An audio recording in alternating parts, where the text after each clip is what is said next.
They'll have to meet the rest. So I'll just wait for you to push record. Thank you. Right. So I want to now go into the presentation. We've just done our introductions. I'll turn off my camera so that we can focus on the content. And I just want to talk a bit about what is Cyber Shujaa. And I'll just touch on a few things about the context of Cyber Shujaa, its overview and purpose and the goals of Cyber Shujaa, and then the stages that you will see yourself go through. So this is just one of the stages. The training is just one of the stages. So this program was birthed within a context where there is high youth unemployment. I don't really need to belabor this. All of you are within the youth bracket. That was a key criteria in selecting you. That means you're under the age of 35 years. And we know that this is the biggest demographic. In fact, in Africa, the youth constitute about 65% of the population. So we say that about 1 million young people enter the job market annually, right, in Kenya. And 38.9% of them are jobless, okay? So we're saying that there's a big need to provide jobs for these young people. And this is a societal issue. If there are no jobs, you people are young, you're vibrant, you have a lot of energy, then we say that empty mind and an engaged youth will actually end up in the wrong company, doing the wrong thing. So we want to tap you. We want to catch you at your prime and direct your energy, all your creativity, your resource, and direct it in the right direction, giving you purpose, giving you jobs where you can be productive. Now, something else we noticed within this context is that many of you invest in your university education, your years in education, but then you leave without the skills that are needed in the industry. And that's another big mismatch. You've invested, your parents have invested, and you have also invested your own time, and you find that you're not ready to fill the jobs. When you go for an interview, that is if you are even called for that interview. In many cases, those interviews are practical because employers in the tech industry are looking to give you challenges to see whether you can actually deliver, having a skill. But then you don't succeed because you cannot demonstrate your need, that skill. So the industry is also frustrated. In fact, cybersecurity is one of those sectors or professions that has gaps in employment. So we have youth who are unemployed. We have employers who want to employ you and have positions, but you cannot fill them because you're not yet ready. That is the reason for this program. And the other reason we want to say is we've also have a very huge focus on women. In fact, in Kenya, it's probably around 7% of the cybersecurity professionals are actually women, between 5 and 10%. So there's a very big gap, even for women. If you remember, when we were taking, we were doing our calls, I think this was even towards the end of last year, we had a specific call just for women because we said we want also to increase. In fact, one of the targets for this program is that there should be 50% representation, equal opportunity. So if we're giving 100 seats for participants in this program, 50 of those seats should be filled by women and 50 should be filled by men. The ratios at the university are not that disparate. Yes, there might be less women in a STEM course, but they are not that bad. It's not 5%. It's not that you have 5% of the students in a class are women. Usually it will be more. So we're saying, why isn't that also reflecting in the job market? So we want to give equal opportunities to both men and women.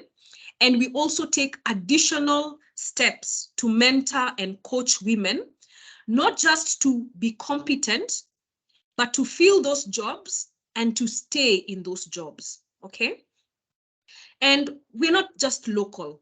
I know this program has started in Kenya, and we will give our commitment to Kenya for the next year. We've already done about 1.5 years, so another 1.5 years of this program. But we also want to say we have a global outlook. We are saying that in the global space of cybersecurity, there is a workforce gap of about 3.4 million. Now, all of you had an experience with COVID. And one of the things that COVID taught us is you don't have to be in an office physically seated in a desk in an office space for you to be productive and to be doing a job. Many people learn to work remotely. Many people learn to also get jobs, not just locally. You can be seated in Nairobi, you can be seated in Kisumu, you can be seated in Mombasa, and you're doing and delivering a job in Dubai, or you're delivering on a job in the US.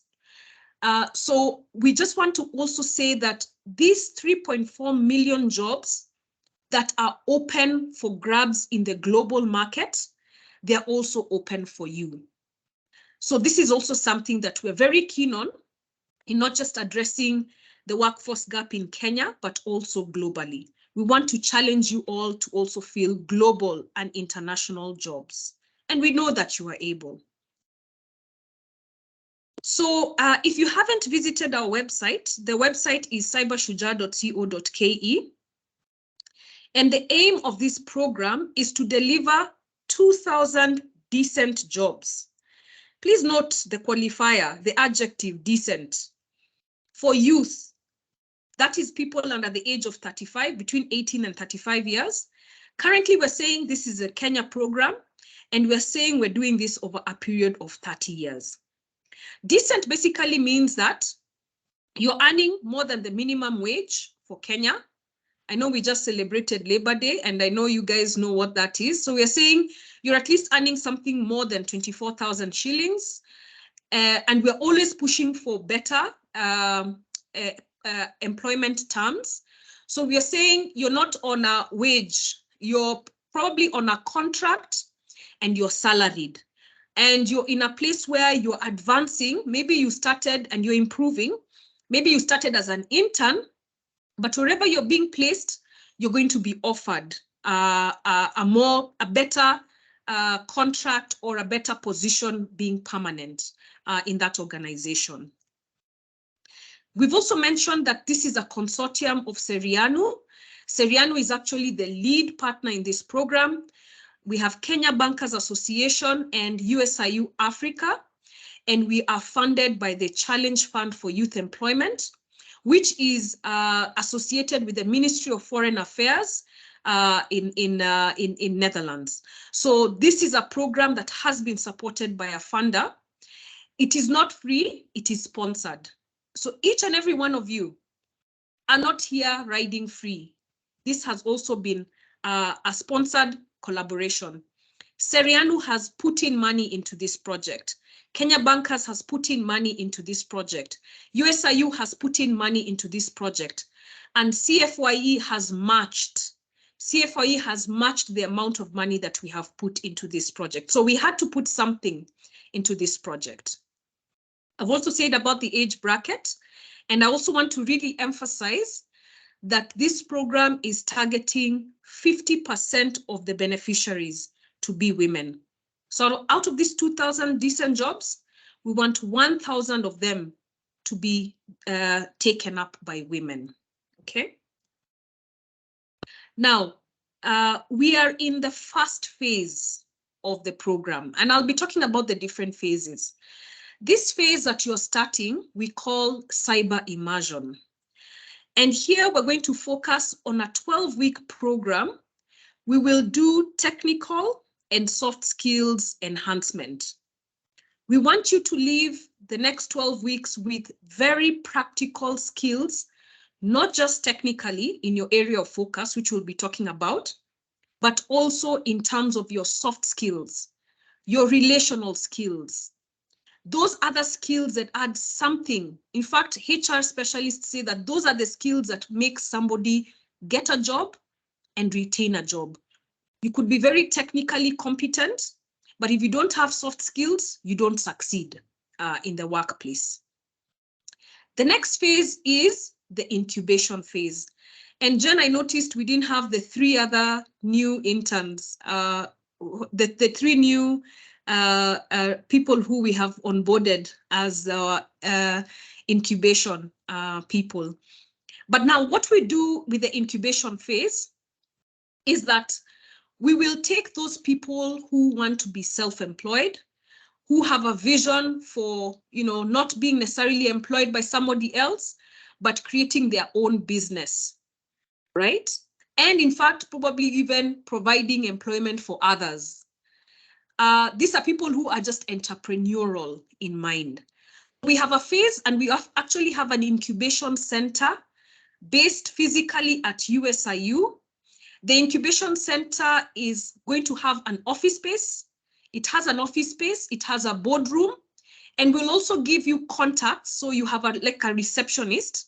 So whenever you're out looking for jobs and you want to give somebody maybe an office location where you can have your meetings or your presence, as you're starting up, you can always have that incubation center to use. Also, we have coaching. In addition to the 12 weeks of cyber immersion, you actually also have 12 weeks of business coaching. This is where you actually work with people who will help you develop your business plan, develop your marketing strategy, your financial plan, basically help you grow your clientele and project that into your future, basically work with you in terms of just your professionalism and your business ethics, things to do with statutory compliance, how you register a business, what are the legal things you need to take care of, what are the tax-related matters you need to take care of. You're taken through a very practical coaching phase, and you get to meet some people who have succeeded even in the cyberspace, if I could call that, entrepreneurs within the cybersecurity space. So people like William Makatiani, who is the founder of Sirianu, also spends time with the people who are being coached through that incubation phase. So you get to see people who are doing it, who have done it and succeeded. And you also get to interact with them and, learn from them and have them mentor you. Then the next phase, and you've had Tipape mention it, is placement. Placement is about us making sure you connect with that employer. We're not just happy enough to have you skilled. We want you to actually fill a job. We actually don't succeed. What our criteria of success is that 2,000 people get jobs. That is our criteria of success. It is not how many people we have trained, although that is a good thing. It's part of our outputs and we can count that. But our impact, so what we talk about in terms of impact, will be in getting youth jobs, even counting the entrepreneurs. Entrepreneurs is also still part of the 2,000.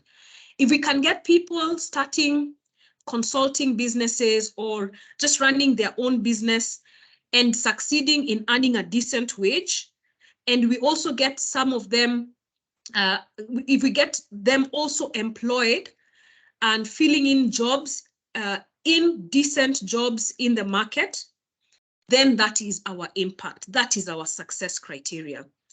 And what we're looking at is decent jobs in terms of salary, in terms of also the terms of service. What time do you report to the job? How many hours are you working? Do you get leave days? But also your elements of, growing as a professional, right? You're not just doing any job, and you're also having a work-life balance, okay? So there is more to that. So this is what Cyber Shujaa is about. So I talked about impact, and that's what we are growing towards. We want to contribute towards a dynamic and inclusive cybersecurity ecosystem. That's our vision. And an ecosystem means there are very many people playing. I know we talked about an ecosystem when we were discussing biology and when you study nature. We say that there's even a hierarchy in terms of who are the producers and the consumers, right? In our case, we talk about supply side and demand side. But you notice with an ecosystem, there are interdependencies. We're not just saying that one person is enough. You're not just making it on your own. And it is through that ecosystem and us filling in jobs in various sectors. So I know we started with Kenya Bankers Association as a partner, and we say that if we can benchmark with banks, if you can be at the level of filling in a bank job, then surely you are able to fill in a job that is outside a bank. You're able to fill in jobs within the financial sector, in the health sector, in the manufacturing and retail sectors. So we're saying that this ecosystem, what we are producing through Cyber Shujaa, should be able to drive across the different ecosystems. And that is our role. That is what we intend for. And we want to ensure that the youth get employment. We want to make sure that the youth get decent jobs. So this impact is in job matching, it is job creation, and it's in job improvement. So matching is making sure you get those IT jobs that are being advertised. Creation is if you have an entrepreneurial mind, we support you in starting your own business. And improvement is, some of you, we interviewed you and you said you already have something that you're doing. We didn't reject you. We said, okay, you're probably an intern. By the end of these 12 weeks, we want you to have been given a contract. We want you to have been taken up as a full employee. We want you to have an improvement even in the offer which you currently have and the salary that you have, okay? Yeah, so that's now the aim of the program in doing the 2,000 jobs in terms of impact. So this program did not just start yesterday, right? It was launched on the 23rd of March last year, but there is a history to this program, just like any good thing, right? It has deep roots. When you see a tree growing and standing strong, it doesn't have shallow roots, it has deep roots, okay? So this program actually started, the genesis of it, the seed of it was back in 2016. And this was started in Serianu, and it's called the Serianu Cyber Immersion Program, SCIP. Now, I know Neville is one of the beneficiaries. I think, Neville, you were around 2017 there, or 2018. I think you were in the second cohort. So as you can see, there's also a history even among the people who are here. Nabiha, who introduced herself just a few minutes ago, is one of the people who drives the SCIP program, and some of you know her because she's even the one who helped us make connections, like, for example, at University of Nairobi, where she studied. She's the one who's helped us even open as far wide as University of Eldoret, I think. So SCIP has been everywhere. We've been in Multimedia University, University of Nairobi, JKUAT. There have been many beneficiaries even in the previous years. I know, how many of you are SCIP beneficiaries? You can just raise your hand if you have been, just to show that what I'm talking about has a genesis to it and has evolved to what it is right now. Okay, Paul, I can see you there. I mentioned Neville, and I'm sure there are some of you who have heard of SCIP, and Serianu has been in your universities, even high schools actually, and I'll mention that. So SCIP started back in 2016. It had its formation, and the first cohort was taken with only 2 cohorts, University of Nairobi and USIU. And just to say, our collaboration between USIU and Serianu has been over 10 years. We've had a partnership and an MOU working with Serianu all the way back from 2012. So it's 11 years actually. So like I say, whenever you see something at this extent working, you know it has a very good history. Second cohort was in 2018. We also had high school clubs introduced in 2019, and SCIP still continues.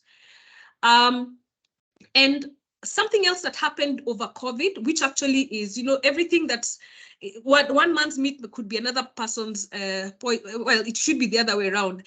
COVID seemed to have a negative impact, but for us, actually, it had a very positive impact. Over 2020, the year 2020, we got some funding from Swift Institute, and we were able to deliver a project successfully despite the challenges of COVID. and in partnership with Serianu, Kenya Bankers, and USIU.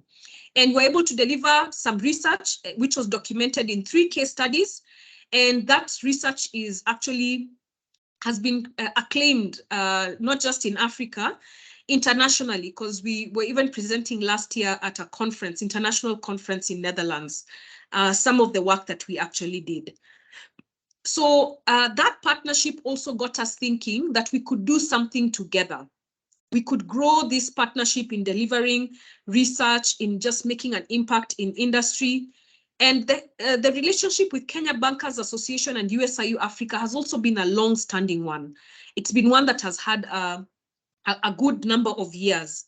So we then put together a call, a proposal, and responded to a call from CFYE, and we proposed this program we call Cyber Shujaa in 2021.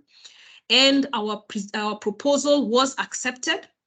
And like I say, it's a matched program, meaning that the partners, the 3 consortium partners, are putting something into the program that then the funder matches. So the funder doesn't give everything.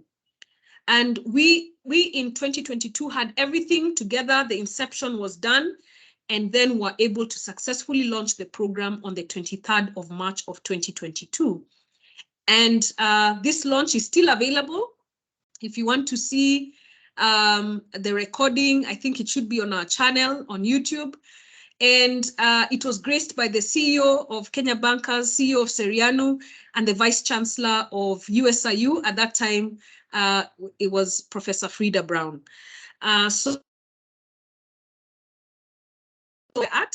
We've already done the first cohort intake, which was in May of last year. So we can successfully say we've done, in fact, this program will be counted as having completed successfully the 3 years by next year, 2024, November. So I hope you've learned something that you didn't know. I know we have some of the people in this meeting that are from USIU, and you usually see me, and I maybe have mentioned Cyber Shujaa in our different interactions, but this actually gives you a very good background on this program. So I'm not going to spend a lot of time on this slide because I've already mentioned the phases that you will go through. Like we said, this phase is the cyber immersion. But before we got to cyber immersion, we've done a lot of extensive work. Before we launched our first class in May, we did a lot of curriculum development. The 12-week program I'm going to share with you was tailored. It had input from the market. Kenya Bankers Association tapped into the different banks, into what they are really looking for when they're looking to hire, what are the skills they're looking for, and we made sure we custom-made a curriculum that will deliver those needs that the market is looking for. We also went to consulting companies. Of course, Serianu is one of our key consulting companies. They are out in the cybersecurity market. They know what the clients are looking for. We took that input even as we were designing the curriculum. This is not an academic exercise per se. We're not just doing this for knowledge acquisition. It is for practical skills and to meet a market need. We've also been doing youth recruitment. So you've successfully gone through a recruitment process. And congratulations, as Jen said, you sent in your applications. We asked you to meet certain criteria when you're applying. We sat down and shortlisted. There was, of course, those key criteria we're looking for. You have to be in the youth bracket. You have to be somebody who at least has a background in information systems. And you have to have demonstrated some interest and some passion in cybersecurity, because that's what will carry you through the 12 weeks. They're going to be hard. So we want to at least see that you have some interest and you're already motivated even before we bring you into the program. So there's that element of youth recruitment. And in fact, we will train and recruit more than the 2,000. So we've even committed to more than 2,000, at least by 250, so that we make sure by the 3 years, we have delivered our target. I think we will even do more than the 2,250, but that's our intention, to always take enough more people and see how many of them we can actually get out and placed. Then there's a placement framework. We've already been putting together an approach for placement. Linda Olaka has been mentioned, and she's going to be interacting with you a lot. And Jen, I don't know if Linda is still available. Maybe before we end the program, the introductions, maybe she could just come in and say hi. Maybe just reach out to her and see if she could. It would be good for them to just see her. So Linda will work with you very closely with Tipape, and we'll be making sure, and by the way, this doesn't have to wait until the end of the 12 weeks. So we will be taking you through CV. So Prof. Judy will be taking you through that. Within the first 3 weeks, you should have a very good CV. You should have a very good LinkedIn profile. You should have a very good presentation, ability to write a cover letter, ability to market yourself and introduce yourself, and even ability to take an interview. So we'll have given you a lot of those tips, such that if you're in week 3 of the program and the things we've taught you have been enough to get you a new job or to even get you promoted, right? Then we'll have succeeded, even though it's at week 3.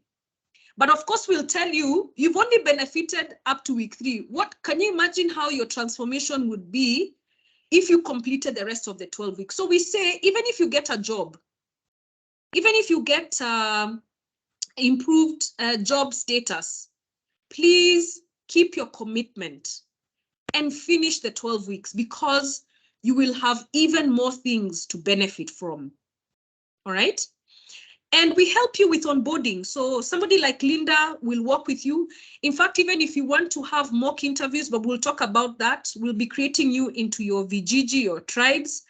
And we will be basically saying you have a team of 10 others that you're working with through the next 12 weeks and even beyond. If any of you get an invitation for an interview, can you call your tribe and just sit and do a mock interview? So you also have peer support. So one of the things we will really emphasize in the placement process is your peer support. Even throughout the immersion process will be your peer support. We will put you in groups, and we want you to work with that group until you get that job, and even beyond, continue to work with each other. And all this has been through engaging with employers. Linda is meeting anyone we see advertising a job. We are going to talk to them. We even want to know those jobs before they're advertised. So you guys should be getting the early notifications. This is a network. It's a community. We will put you in the Discord channel, in the WhatsApp group, even with the previous cohorts, the previous beneficiaries. If they spot something, because we've already created a network in different organizations. I think over, we have about 58 beneficiaries so far, representing maybe different organizations, maybe about 60 different organizations. They are our advocates in those organizations. When they see that there's a call for hiring, we are asking them to quickly tell us, and we are passing that information to you. Please do not take any of the advertisements we send to you lightly. Take them as an opportunity to get a job, seriously, because we're also growing a strong brand. When somebody sees Cyber Shujaa graduate, they want to really listen and see who this person is. So we are opening those doors for you. So we want to make sure that each of you gets that employment, okay? So I want to switch gears and to move into a discussion on the different weeks. And at this point, I'll actually be inviting Byron. Byron, I don't know if you have your gear sorted out. Did you have your camera and your microphone sorted out? Yeah, my mic is sorted out right now. Thank you. All right. So I want you to speak into the cybersecurity, the security analyst specialization. I'll also be calling Keith. So notice it's not me or Neville, even though we've probably been there longer.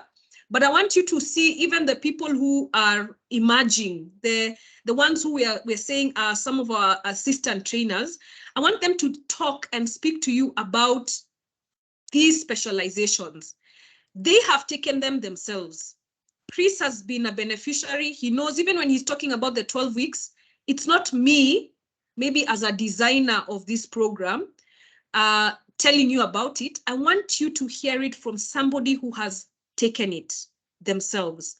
And also Keith, I think Keith has had an advantage because not only has he done the security analyst, Keith has also done the cloud and network security. So I want him to speak and just present the security, the cloud and network security specialization. So I'll give them an opportunity and I'll just advance the slides. And I'll just ask Byron if you could just speak into the security analyst specialization. Hey, yes, thank you so much, Dr. Paula. Yeah, so as everybody knows, I know most of the people here already know me. Dr. Paula has really introduced me, like I was even blushing. So I'm very enthusiastic when it comes to cybersecurity. I'm very passionate when it comes to it. So I might end up talking a lot in this session or in this time. Just bear with me. So yeah, in the security analyst track, we go through a lot through that 12 week. We try to cram a lot within 12 weeks alone. So most of the times we try and ask you, do also your own research. Please do your assessments when you're given, so that you don't actually only live with what we give, but you live with also your own knowledge that you gathered with the help of Shujaa. So the goal for the security analyst track is to make people into different roles. Maybe you want to be a pen tester, a SOC analyst, you want to be a vulnerability researcher. When you go through this program, by the end of the 12th week, you'll have your own path set, where now you just continue with your own research and your own training, having identified your path. So I've mentioned some of the roles you can go into, like the SOC analyst. There are many others. That's not just those three are not the only ones. We have when you want to go into VAPT, which is either vulnerability assessment or penetration testing. There's also the non-technical part where you can also get into the GRC. Yeah. And there are others, many others. Mobile application pen tester, bug bounty hunter, and a lot. Yeah. So those are a few of the roles you can actually take when you're through with the security analyst track. Yeah. So with that, I think I'd like to jump to now the weeks. Oh, exactly. Sorry. Yeah, just go through the core competencies and then we can go through the weeks. Sorry about that. It's okay.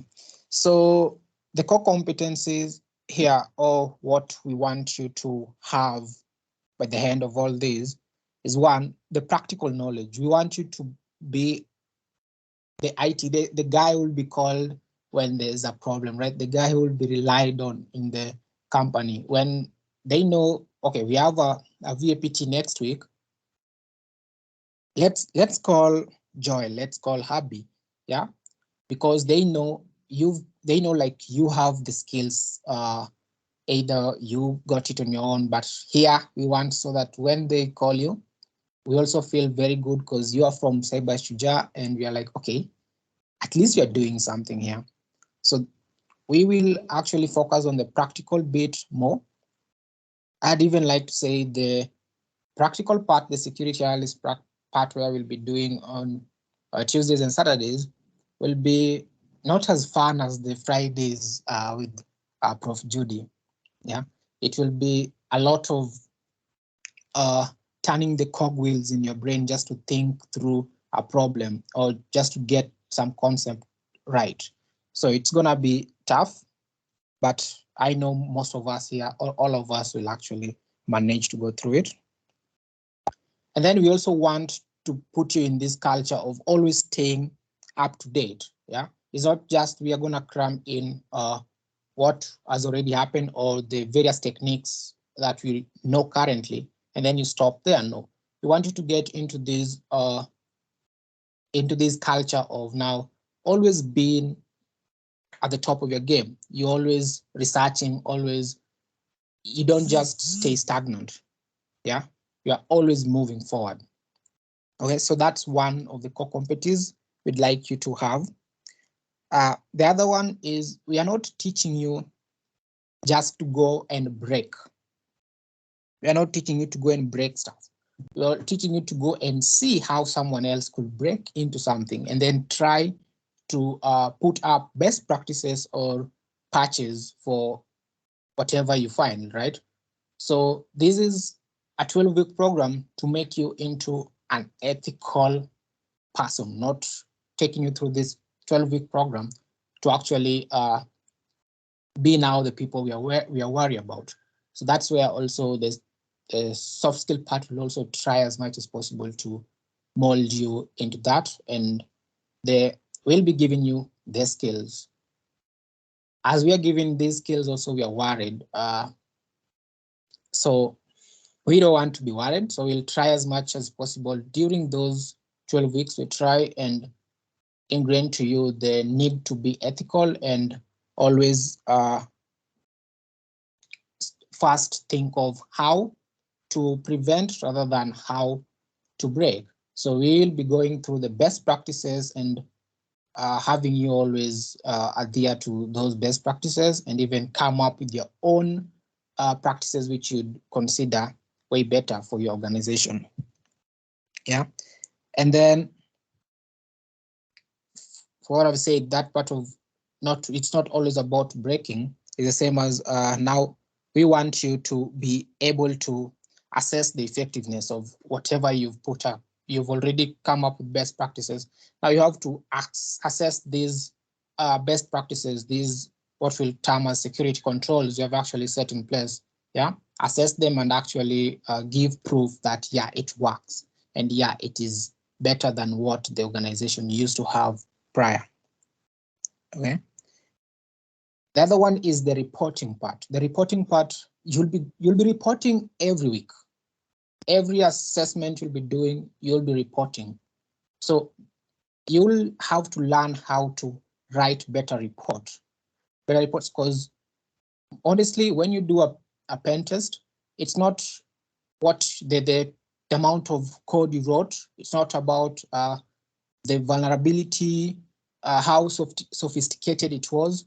No, at the end of the day, you'll be bringing them in front of people who are non-technical. Yeah, so they don't want to hear a lot of jargon, security jargon. They want to hear: is it gonna affect our finances? Is it actually gonna affect the organization? Is it gonna affect our employees?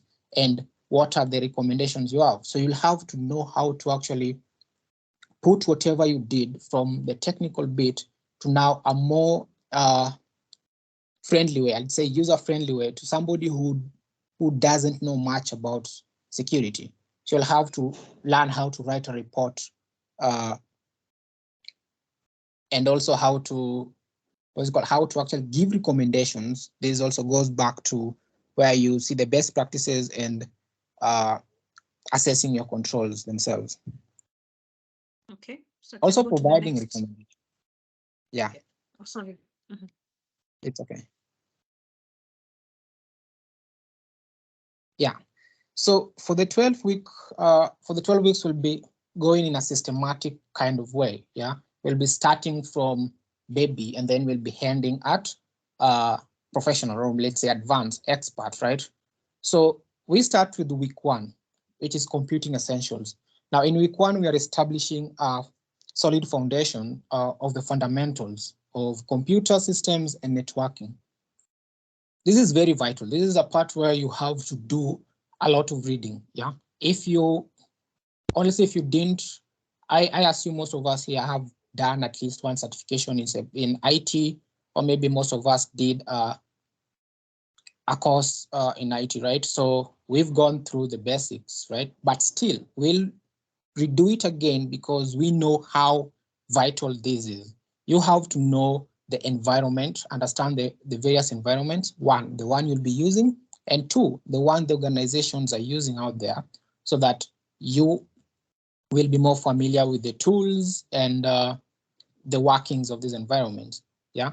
And also the other critical part is the networking now, how all of these work together. You know about the environment, you know the different types of operating systems, you know the different types of server applications, you know the different types of applications an organization can have, cloud-based application, or even directory services. But now, how do they all work together?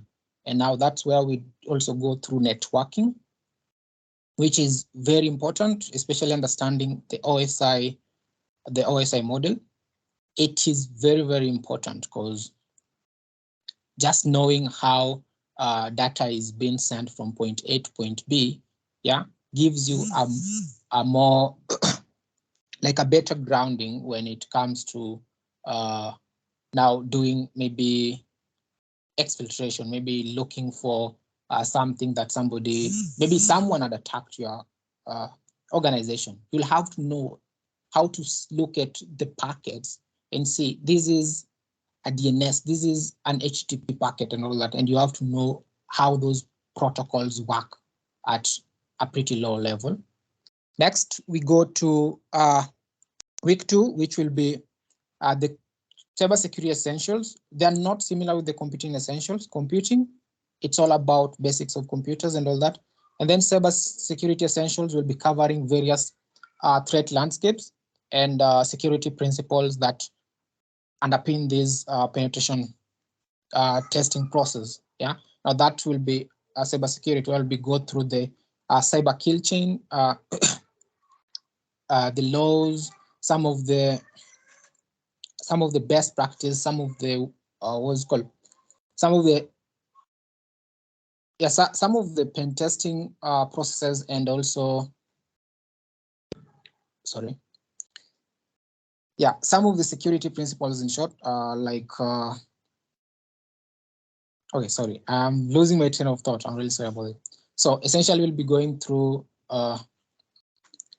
things like what's it called, the basics of information security, where we'll be going through the basics that are actually affecting now the information itself in the information security bit, and then the basic that are affecting now the users who are using this information security, the various bodies, in cybersecurity, and the various do's and don'ts when it comes to cybersecurity. Yeah, so that will be the cybersecurity essentials. And then week 3 and 4, which will be the most important weeks now after the essentials, there's computing essentials, where we'll be diving into reconnaissance and OSINT in week 3. Yeah, this is the first stage of pen testing, and this is the part which involves gathering a lot of information. Is the boring part of pen testing, but the most crucial part of pen testing. Yeah, just gathering information, gathering a lot of information. Yeah, it can become redundant, repetitive, but still it is the key. Yeah, if I have a large database of information, let's say 100 maybe 100 information about an organization, and then someone else has 10 or 5, yeah, I'll have a larger space of, or a larger room to think, and a larger information to actually process, and I'd get more about this organization, and it will be easier for me to find a vulnerability as compared to somebody who has only 10, let's say 10 information. I'm just quantifying them. Excuse me. And then week 4 will be scanning and enumeration. Now, this is the next stage of the cycle also. As you see, we are going through the all pen testing cycle. So you learn how to probe targets to reveal their vulnerabilities, misconfigurations, information about themselves. And also just to, after now, this is now the scanning part will be more of you scanning the environment, and then the enumeration, you gathering more information about the environment. It's always, the scanning, it's always done before you get in, and then enumeration is always done when you have access to the systems or to the servers, where now you're enumerating the system to get more information of how the system works, how many people are in the system, and all that. So we'll be going through a deep dive in that. Week 5, we'll be going through now threat intelligence. Now, here you'll gain a lot of insights into identifying vulnerabilities, and we'll go also deeper into the crucial step in pen testing, in the entire pen testing cycle, right? So this is about knowing how the vulnerabilities work before they affect you. Yeah, that's the threat intelligence and vulnerability management. Okay, and then week 6, we'll go into access control security. Now, this here is, I love this this week. So as a pen tester, you'll always have to evaluate the effectiveness of access controls. Yeah, access control is like the key part of an Active Directory environment. So here we'll go into AD and learn first the basics of AD, and then we'll go into how access control applies to AD and how you can actually assess access control. And even now, here's where you'll find a lot of misconfigurations when it comes to SELs. After we've gone through the fun part of Active Directory and access controls, we'll jump into web application security. I'd say if it's not 100%, 90% of the initial access or attacks always come from the web.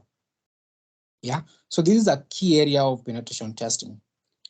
If it's not phishing, then it will always be the web that gave this person initial access. Yeah, so you'll learn how to identify and exploit the common web application vulnerabilities, and also how to patch them. Honestly, that's also another key part. If you ask the cohort, which I just finished the other day, they'll tell you that this is one part you'd have to be keen on, because we test it. We give you an application, you pen test it, and then we tell you to patch it. So you have to know how to. Yeah. Now, after that, we jump into week 8, where we'll go into database security. This is the best week where you now know how the basics of information security I mentioned come in place, the confidentiality, integrity, and availability, right? Now, this is the database security actually explains this better, yeah? And you know, all organizations or almost all applications, they're just not standalones. They have to have like a storage location for their information, right? So we'll see how confidentiality can be compromised, integrity, and the availability of information. So you will assess databases, secure, and the measures. Sorry, excuse me. Yeah. So you will learn a lot of techniques to assess the security measures and identify potential weaknesses in databases. Now, we jump to week 9, wireless, right? Wireless network security. A very interesting topic, if you ask me. Wireless, wherever you go, there's always either somebody turns on their Bluetooth device, somebody has their hotspot on, somewhere there's Wi-Fi, right? And all organizations always have, they have Wi-Fi network. So just knowing how to pen test or how Wi-Fi works is a plus for a pen tester. It's not always about remote pen testing. There are times you'll be required to do a physical pen test. And at this particular point, you might not get any other entry point apart from the wireless network itself. So you will learn the techniques of evaluating and securing these wireless networks. That's on week 9. Week 10, we get into the security operations and monitoring. So pen testing is not all about hacking into, right? So in here, we'll be looking at how you can continuously monitor the measures, the security measures you have put in place, adapt them to these to the evolving threats, the APTs that we have, that's advanced persistent threats. In this week, we'll teach you methods of how to effectively monitor and respond to incidences using various SIM tools, yeah, and also techniques. From week 10, week 11, we go into digital forensics. So you learn how to investigate breaches right here. So the SOC part, there's a difference. SOC in the digital forensic, the SOC bit or the security operation and monitoring, you will be monitoring actively, learning how to monitor your networks actively, right?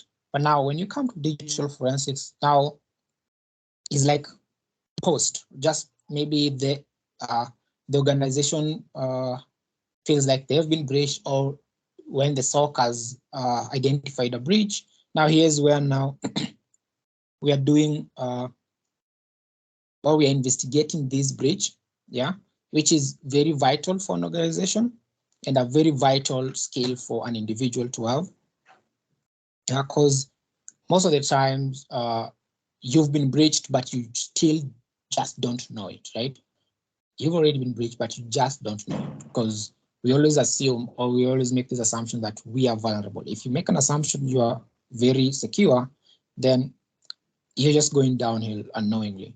So having this skill of investigating your own system and getting like maybe the indicators of compromise, it's a very valuable skill for any organizations out there. In fact, it is the two SOC and digital forensics are the most six skills out there. Yeah. Now we go to week 12, yeah, where we'll examine malwares. Now this is malware analysis.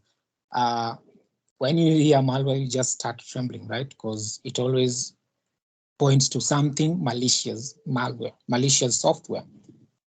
You learn that malware can also assist you as much as you'll be analyzing it to just get what it's communicating to, how it's working, and how to actually prevent it next time. You will realize that as a pen tester now, when you are in the red part, the red team, we have a red team and black and the blue team, sorry, you'd learn about the various teams or the various sides of pen testing.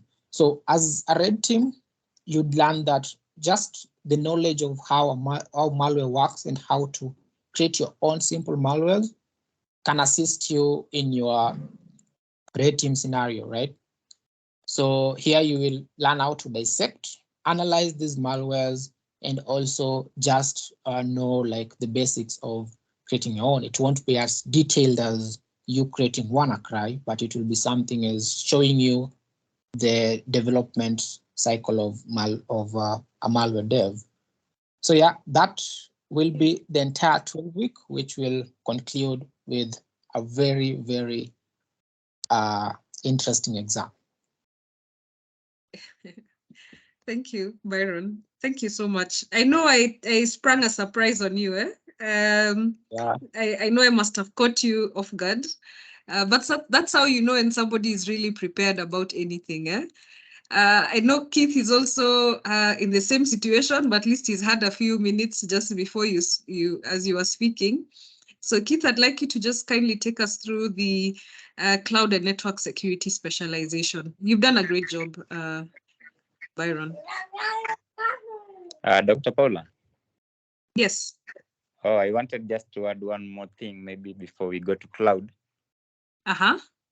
Yeah, so I think maybe the thing that we can add on is that we can also talk on the labs that we'll be using, and we can also communicate on the CTF, just to let the guys know. Let me just do it in summary. So guys, when you talk of hands-on session, that means Byron talking about even the malware, how we'll be dissecting it and all that. That means It's not completely gonna be a theoretical thing, but a very practical thing. So most of you guys are going to interact with platforms such as Act the Box. You're going to interact with platforms such as TryAcme, and many other platforms. So we'll also be having CTFs that will be playing over the period of 12 weeks. So CTF competition, for those who don't know, it's a capture the flag, and it's also the same thing that our end exam and our mid exam looks like. So most of the guys who, especially if you're completely green to CTF, it will be very important that you make sure you work very closely with your group to be able to ensure that you learn and know how everything is being done. So I'm sure you're going to enjoy the program, and all the best. Thank you. Okay. Thanks, Nabil. We can go to Keith. Yes, I'm here. Good morning again. So, okay, so the background, Dr. Paula, I know there are points, but can I talk freely? Well, just slightly referring to these points. I just wanted to start on the, basically what, as someone who does cloud and network security in an organization. Okay. Yeah, you can, but at least make sure you touch on the points, huh? Yes, I'm not going to be off too much. Okay. So basically in cloud, there are a number of roles that you fill. It's quite broad for cloud and network security. So some of those include getting a proper and secure architectural design for the organization you work for, best controls, implementations, audits, also monitoring of cloud deployments. There are some tools that we'll look at that you use to doing some of this monitoring. And I think one of the biggest things that should go around security is obviously the CIA triad. We need to understand why you need to have confidentiality, integrity, and availability of information. That also goes into data protection, because as someone who's in the security field, are you doing all that you can to ensure that your data is private? Because I think you remember the time when what Facebook was doing with or rather Meta now, what they were doing, selling off information, and what even sprung the whole thing about the Data Protection Act that was initiated in Europe is because the information that people had and those who were in charge of that information did not prioritize the security and the privacy of the information of their users.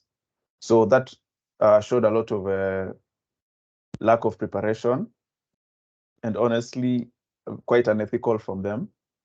So we aim to, one of the fundamental things is to make sure that you people understand that people's information is private, and you also understand what information you can share, what you can't share. And also a good thing to have is, make sure that your client or your employer is well aware of what you plan to do with the information.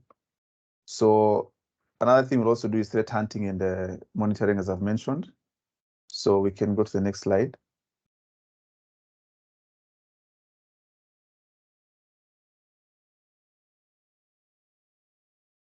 Hello? Yes, so the core competencies. It's already on the next slide. Oh, okay, it's maybe there's a delay on my end. So I'll start with demonstrating a practical understanding of key networking and cloud competencies, concepts. So in this program, we can't cover everything, of course, but what we really insist on is giving you a fundamental understanding of what comprises of a network, what comprises of a cloud, and different aspects and features that are related there. So that once we start talking about now, the risks, the threats, and the privacy concerns, as I've mentioned before, you're now able to understand why most attackers go for this type of information and why it's important to protect it. And another thing you also need to understand is before you also design security system or maybe policies for clients and the employers, you also need to have the best principles you have to have knowledge of the best principles and standards One of them is the CCM, which stands for the Cloud Controls Matrix. They usually give a number of objectives about key aspects of cloud technology. So it's to give a systematic assessment, of how to implement features in cloud, and especially security controls, which can now limit the amount of vulnerabilities that you have in your system. And at least because security is quite dynamic, the amount of work you put into maybe patch non-vulnerability or maybe put in controls for a new system that you're trying out, the threat actors will always be ready, and they work, I think, maybe even 10 times as hard, because this is where they usually get their bread and butter from, compromising systems and illegally selling information over the dark web to the highest bidder or those who want to have this. So we also need to have you be able to assess the effectiveness of the security controls. And I think one challenge you'll find, especially as someone in security, is that when you go to the industry, you go with a lot of enthusiasm, and like, we have to have all the systems secure, but you get a lot of, I wouldn't say, maybe not resistance per se, but a lot of slowness from those who are not in the security sector, even those within the IT, and also maybe sometimes legal. You really try and emphasize the reasons why we need these facilities, we need to budget for this, we need to do this, is this and that. So you also have to be very patient and very good at articulating the reasons why you want to implement certain protocols and certain measures. And one thing you need to understand is that security is quite technical. So when you're presenting these things, you'll even present this information to some people who might not even know anything on how to anything beyond operating an Android phone. So when you go in there, don't go throwing around jargon, because you also need to know your audience. So using those complicated terms and getting frustrated will not help you in any way trying to get these points across. And another fundamental thing that I think maybe people really didn't like in campus, but it's something that's very, very important, is writing reports. Every single assessment you do, every single incident, you have to write a report. Even for you, no matter how much of a genius you are, you always need to have a track of what happened before, how you patch this information. So for example, let's say maybe a recurring problem, maybe a problem has recurred the second time, maybe a type of vulnerability or a risk. You're able to refer to your previous notes and you look at the steps that you took to mitigate this problem, and you see, okay, this worked, but this didn't work. So you have something to refer to. And also these reports are also what you use now for future assessments on potential risks and problems or weaknesses that you might come across. I think you can go to the weeks.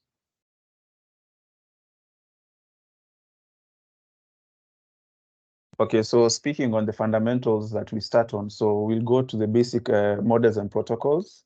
So this, we'll also talk about, the standard setting bodies, ISO, IANA, IAB, IEEE, W3C. These are just, I think, for those who have done computer science or IT, you'll have come across this, but those who have not, it's fine. We'll still go through the fundamentals of these bodies and the roles they serve and they play in security. We'll also go through the OSI and CPIP models and each layer's functionality and the protocols within each layer.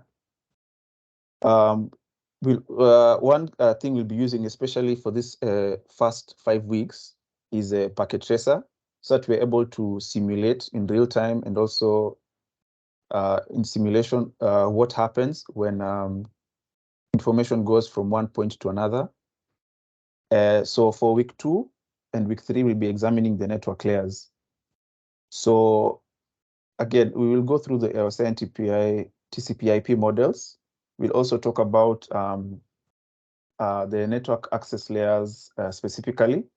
So this will be, we'll also go through some of the standards I've set, like maybe Wi-Fi,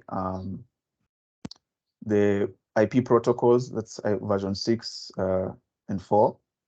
We'll also go through subnetting and why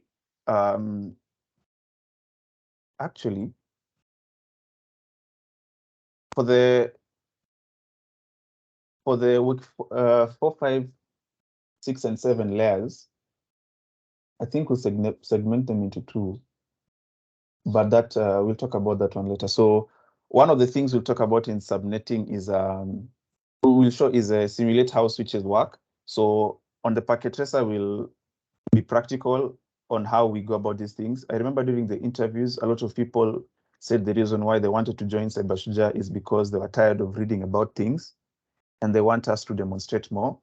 So we will do that. So from the source of information, we'll look at the different protocols that are there and how data travels, and we'll also look at the kind of risks, vulnerabilities, and how maybe threat actors can attack different points at which your data is traveling across the network, and how to secure them. Then for week 6, we'll start now on cloud, and I think so there's Azure and there's AWS. So we are going to have you people set up accounts, and then we are going to go through some labs that are available on GitHub.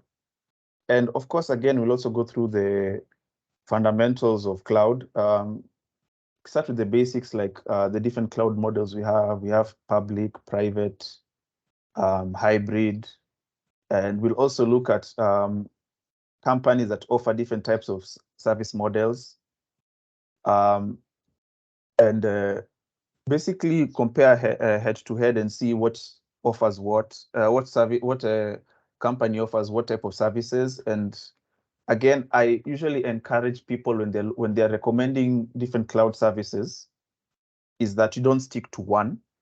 It's always good to have an open mind and go for multiple services, because I feel as though some services, when they work together, they complement each other. It might not be the easiest thing implementing them, but there's some weaknesses in, let's say, AWS that maybe Azure caters for, or vice versa. So it's always good to not stick to one service provider and think now this is the best and this is what I'm going to stick to. It's always very good to keep an open mind and now do the research and figure out, okay, so I have done this, this, and that. So the company requires these things from me, from the cloud, to make sure that it's secure. So according to the business needs that have been articulated to you, it's up to you now to have make the best decision for those that are employing you. Then we'll also go to cloud governance and best practices. I mentioned the CCM, the Cloud Controls Matrix. We also have the cloud security maturity model there. So here we are going to analyze the roles of tools like, service lease agreements, and user lease agreements, and those terms and conditions that you usually look past, like, this is a lot of things that I don't want to go through. It's very, very important that you do not leave any stone unturned, because as someone who's in security, that is your role. You cannot be recommending some things to your clients, your employers, when you have not gone through all the features and the agreements that are put in the contract for you to maybe lease a certain software. And you could decide to go in-house, but I think that the more established cloud feature providers usually put in a lot of resources. And in fact, actually, I think you also have to have maybe, let's say, cost to benefit analysis for your end.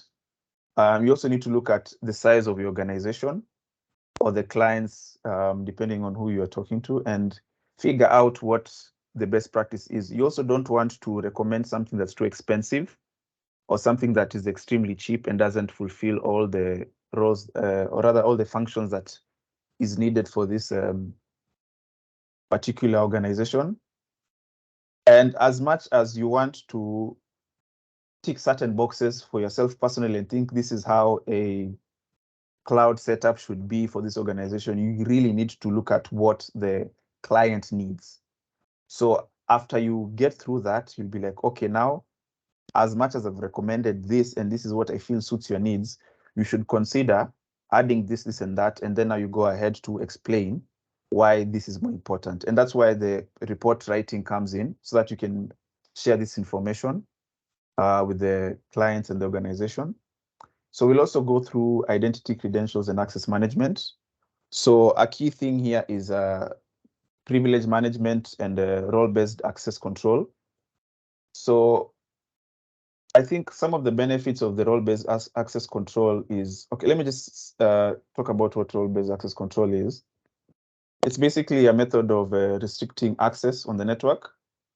This is based on maybe the roles of individual people within your organization. So one of the, I'd say one of the multiple benefits is improved efficiency for your operations. Because you can quickly add, change roles, and then segment across platforms.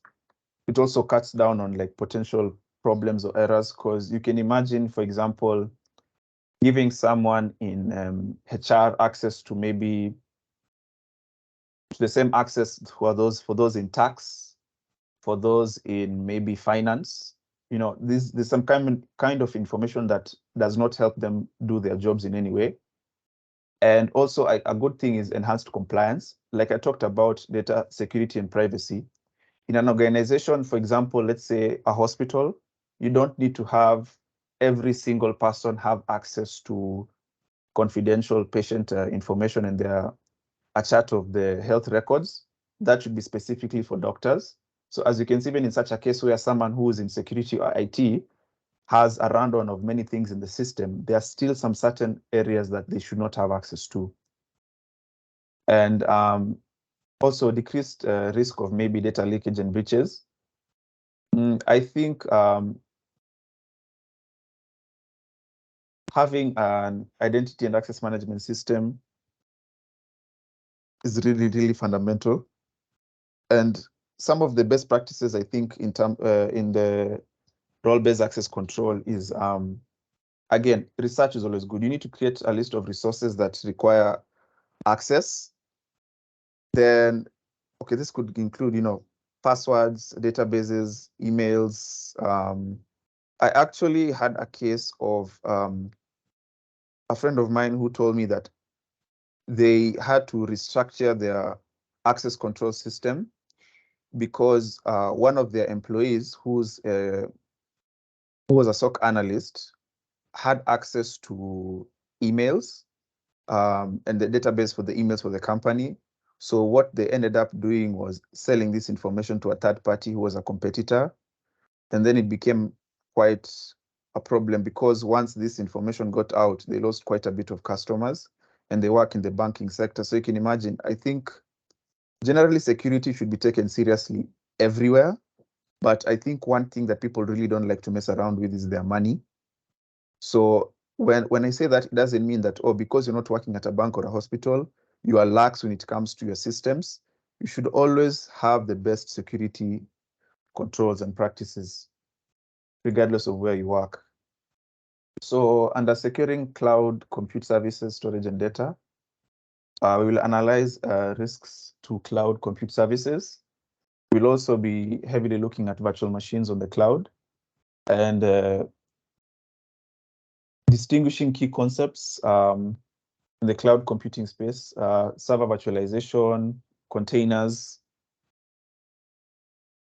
And then under securing cloud network and remote access, we'll evaluate different vendors and what they provide in terms of the network and remote access services. We'll also look at the risks that are well known on these services, as well as looking at, although we'd have touched on VPNs earlier, but especially right now in this age when we have a lot of remote work, you can even be in Kenya and work remotely for a German company, an Italian company, a Canadian company. So we need to look at when you're using VPNs, how you secure the connection from the client to the server. And also, I think one thing I've not touched on is even starting from your own machines and devices. I know in this day and age, piracy is quite booming and you have a lot of access to pirated materials. And one thing I'll say is that most of the times, not all, you'll usually have a lot of, let's say, free services. And it's quite open so that you yourself can go to forums and look at those people who've actually gone ahead and read through all the code to make sure that it doesn't get excessive information from you or information that is sensitive or private. So I know it's an issue of cost because I think currently the price of just Microsoft Windows itself is about 20,000, 25,000 Kenya shillings, depending on what you do. But then again, these people who crack these systems also end up disabling some fundamental security protocols and aspects. So you need to be careful on that. As much as you have, a VPN or you've configured your firewall on your device, but if the OS that it's running on itself is compromised, it's almost as if you're taking one step forward and 3 steps backwards. So under securing cloud storage and data, we'll be able to evaluate different cloud storage and data services. Also implement the cloud storage itself and look at different data services. So on the side of Azure, we'll be able to look at different labs on creating a key vault and implementing and securing the database. And also we look at the encryption in the database. So for week 12, finally, we look at cloud security monitoring and incident response. So usually we have someone from the industry come and talk to us about DevSecOps, because gone are the days when developers will just create software and be like, okay, I've done what I can, and now it's up to the security team to now figure out. That's not efficient.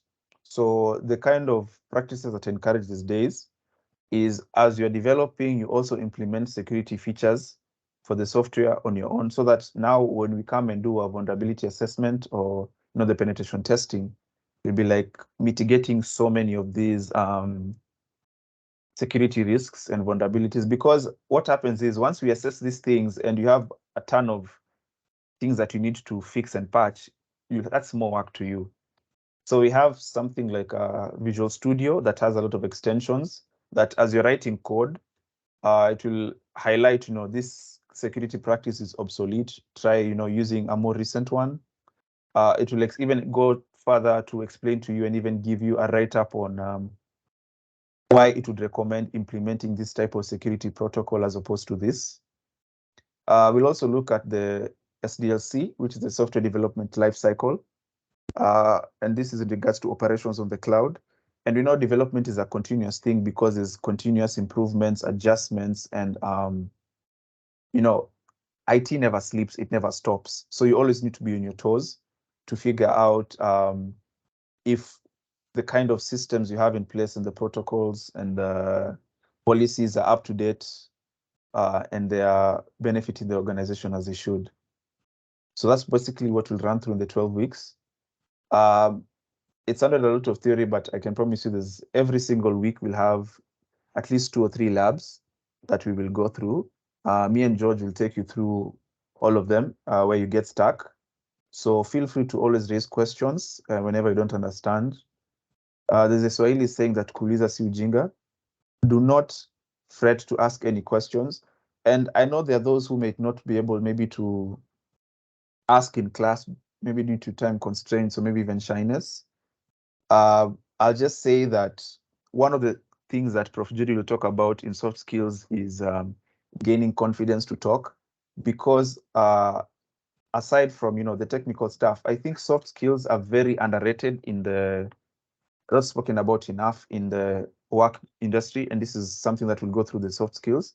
You really need to speak for yourself and be out there, and you have to have you have to be quite vocal, and you know, if let's say your goal is to, you know, get a good salary, be someone big in the industry, you know, create networks. If you stay alone, you know, in your bubble and keep quiet and say like, you know, I'm introverted, this won't work. That's actually how I used to be until I went through Dr. Paula. I was a student at USIU, and you know, she had this thing in class where she knows certain students are quite vocal. Actually, Abibarot is here. He was one of the most vocal people in class. And there are times when, you know, she would ask a question and be the first person to put the hand up. And she would be like, thank you, Barot. I know you've answered a lot, but now I'm going to ask Key. I'm going to ask so and so. And I think Tipape also can attest to that. And it really helps to, you know, gain the confidence to speak and also interact with people, because as you grow, all aspects of you need to grow. There's some that can't stay stagnant. So yes, that was just a sidebar on soft skills. So that's basically what we'll be covering in week 1 to 12. Thank you. Thank you so much, Keith, and for those tidbits. I want to also keep the tradition since Neville started. Let me invite George to say something. George, would you want to say something before I move on to the soft skills?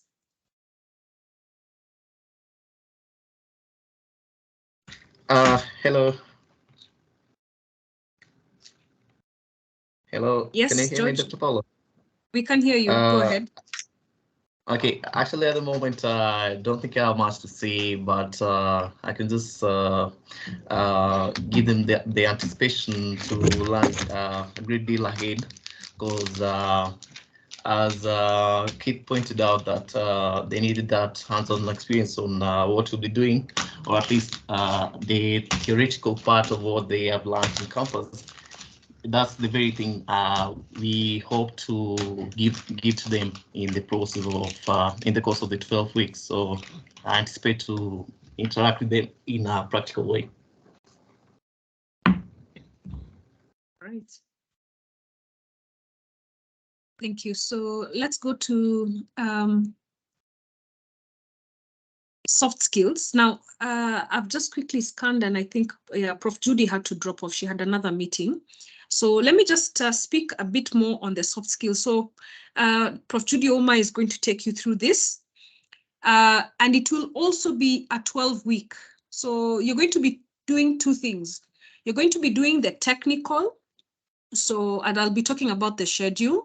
So the technical trainings will happen on Tuesdays. So we're already setting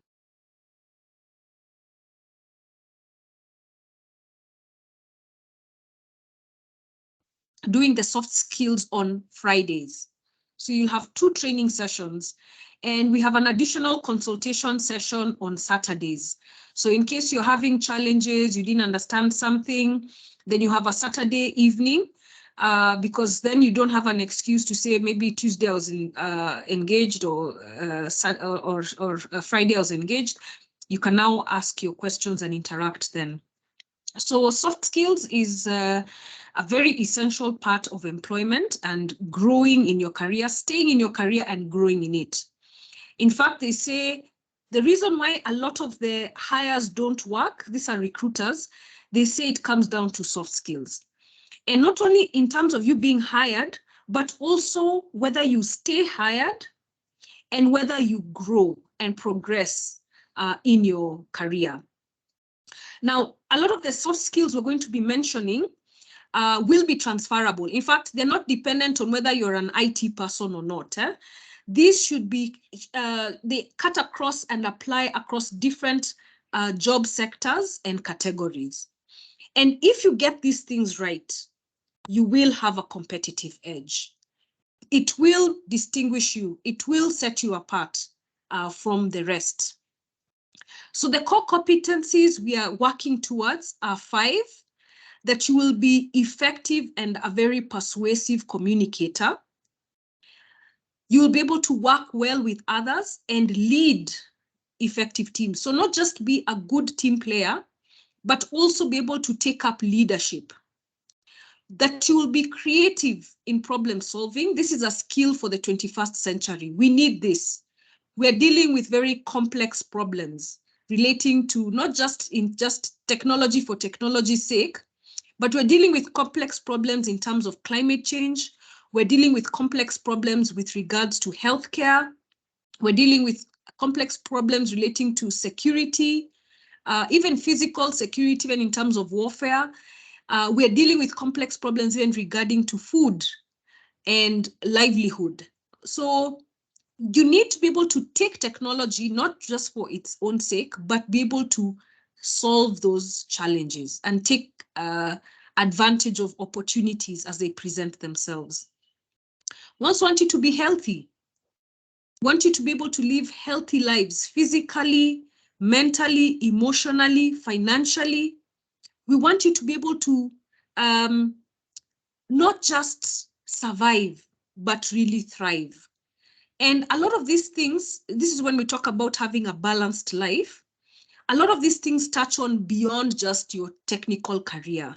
So we want to bring in those elements also.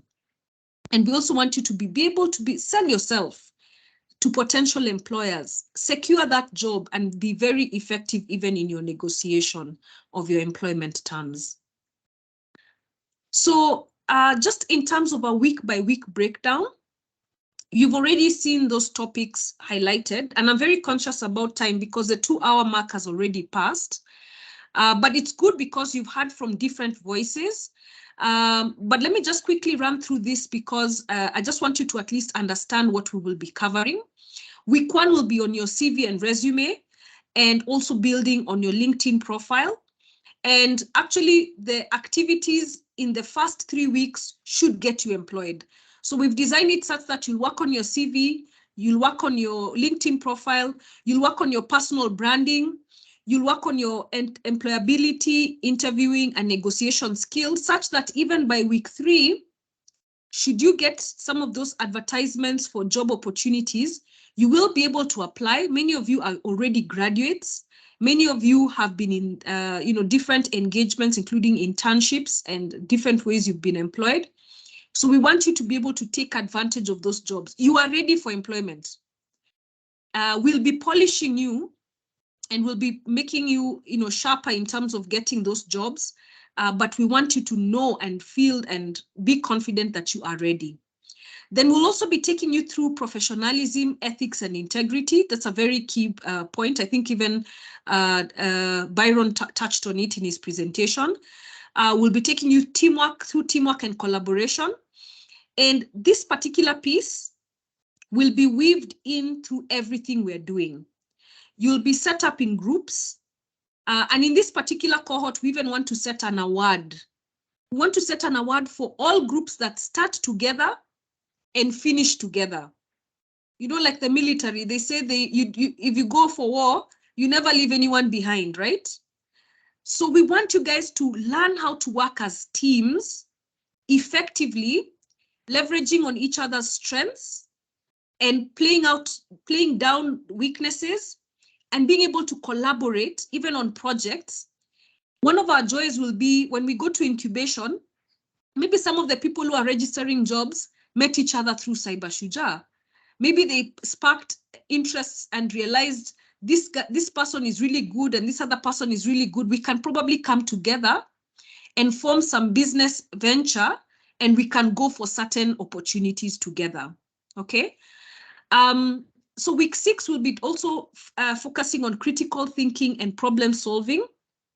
So your ability to think outside the box. And we also talked about different challenges, different complex problems that our current generation has to deal with and figure them out. We'll also be talking about productivity and time management. Now, I need to also say that it's not just Prof. Judy who will be teaching each of these weekly topics. In fact, this particular one on productivity and time management, I'm the one who usually will facilitate it. The one I think on ethics is also facilitated by somebody else. Like emotional intelligence, we will probably get a guest speaker. Even on personal branding, we'll probably get a guest speaker. And it's just to say that these modules will also be facilitated by a variety of facilitators. who have some experience and want to basically mentor you through these sessions. We'll also have a session on emotional intelligence, very important. We'll also be covering financial management, right? And on this particular one, I just need to mention, we have the Kenya Bankers Association. They actually will be training on this. So Fidelis Muya, their key representative and principal on this project, will be taking you through financial management. Then we also have effective persuasive communication. It's like about selling and being able to persuade, and also handling rejection. So there's some few topics we've added. Rejection is a very sensitive topic. In fact, I think it might come earlier because different ones of us have had to deal with it. Prof. Judy jokes about men having a head start on this one, right? Putting yourself out there, but then sometimes not getting a positive response, right? And some of the things we want to let you know is it's normal. Expect it. Expect rejection. Rejection doesn't mean you're bad. Rejection shouldn't hurt your self-esteem. Rejection should get you to a point of reflecting on any critiques, of course, seeing where you can improve, but getting up and trying it again. Thomas Edison learned 999 ways of not doing a light bulb. But you can imagine if he tried the first 10 times and gave up, we probably wouldn't have the benefits of electricity that we enjoy and lighting that we enjoy and we take for granted. It is same for every inventor. Everyone who had a significant idea that changed the status quo had to be rejected first because people were not used to that new approach or that new way of doing things. So people are generally very conservative and they're averse to making changes. So even you putting yourself out there to be hired is a form of a change. An organization is trying to see whether they can take you in.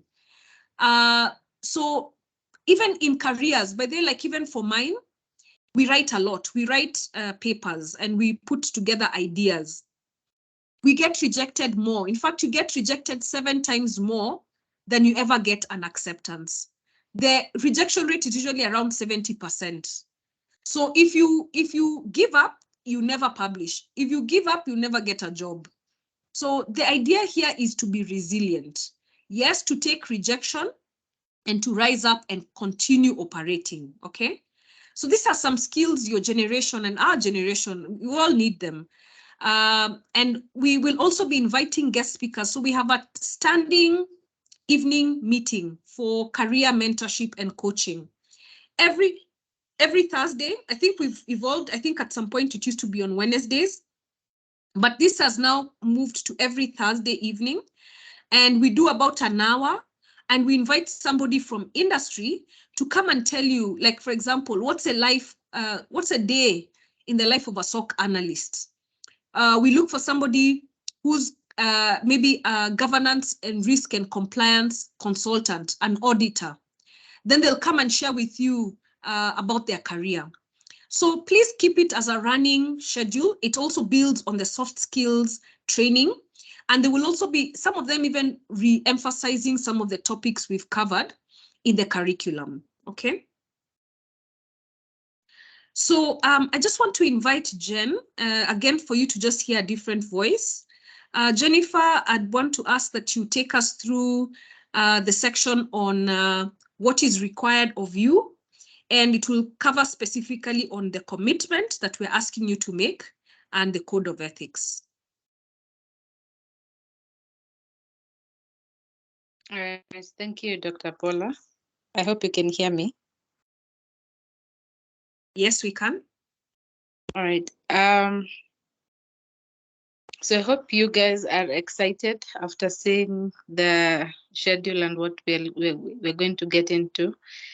We're actually going to start today. So you might have an introductory meeting in the evening, and then, yeah, we'll continue.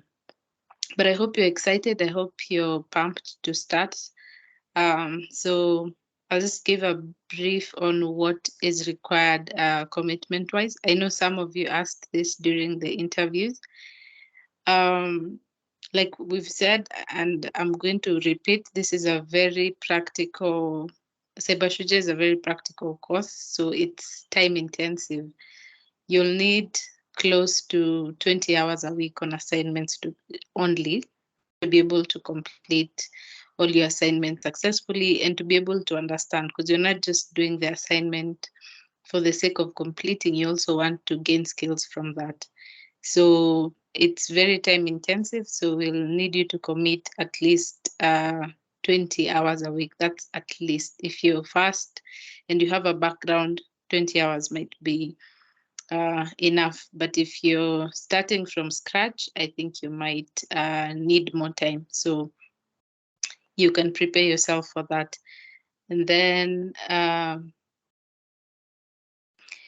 attending the sessions, because that's one of the places where you can get to ask questions, learn from the trainers and instructors, and just get more information, more than what you learn on the different modules. So we usually use Hack the Box, Try Hack Me, and all that. So yeah, you'll need to attend the sessions to be able to get a bit more information than what you will get on these platforms, because they're mostly technical, and they are they've been developed by people in the past, so then some of them may not be up to date. So like Byron said, in cybersecurity, you need to keep you need to stay up to date with everything. So attending the sessions will help you get that, and you can also see how different people tackle different issues, so you don't have to use one approach. Because again,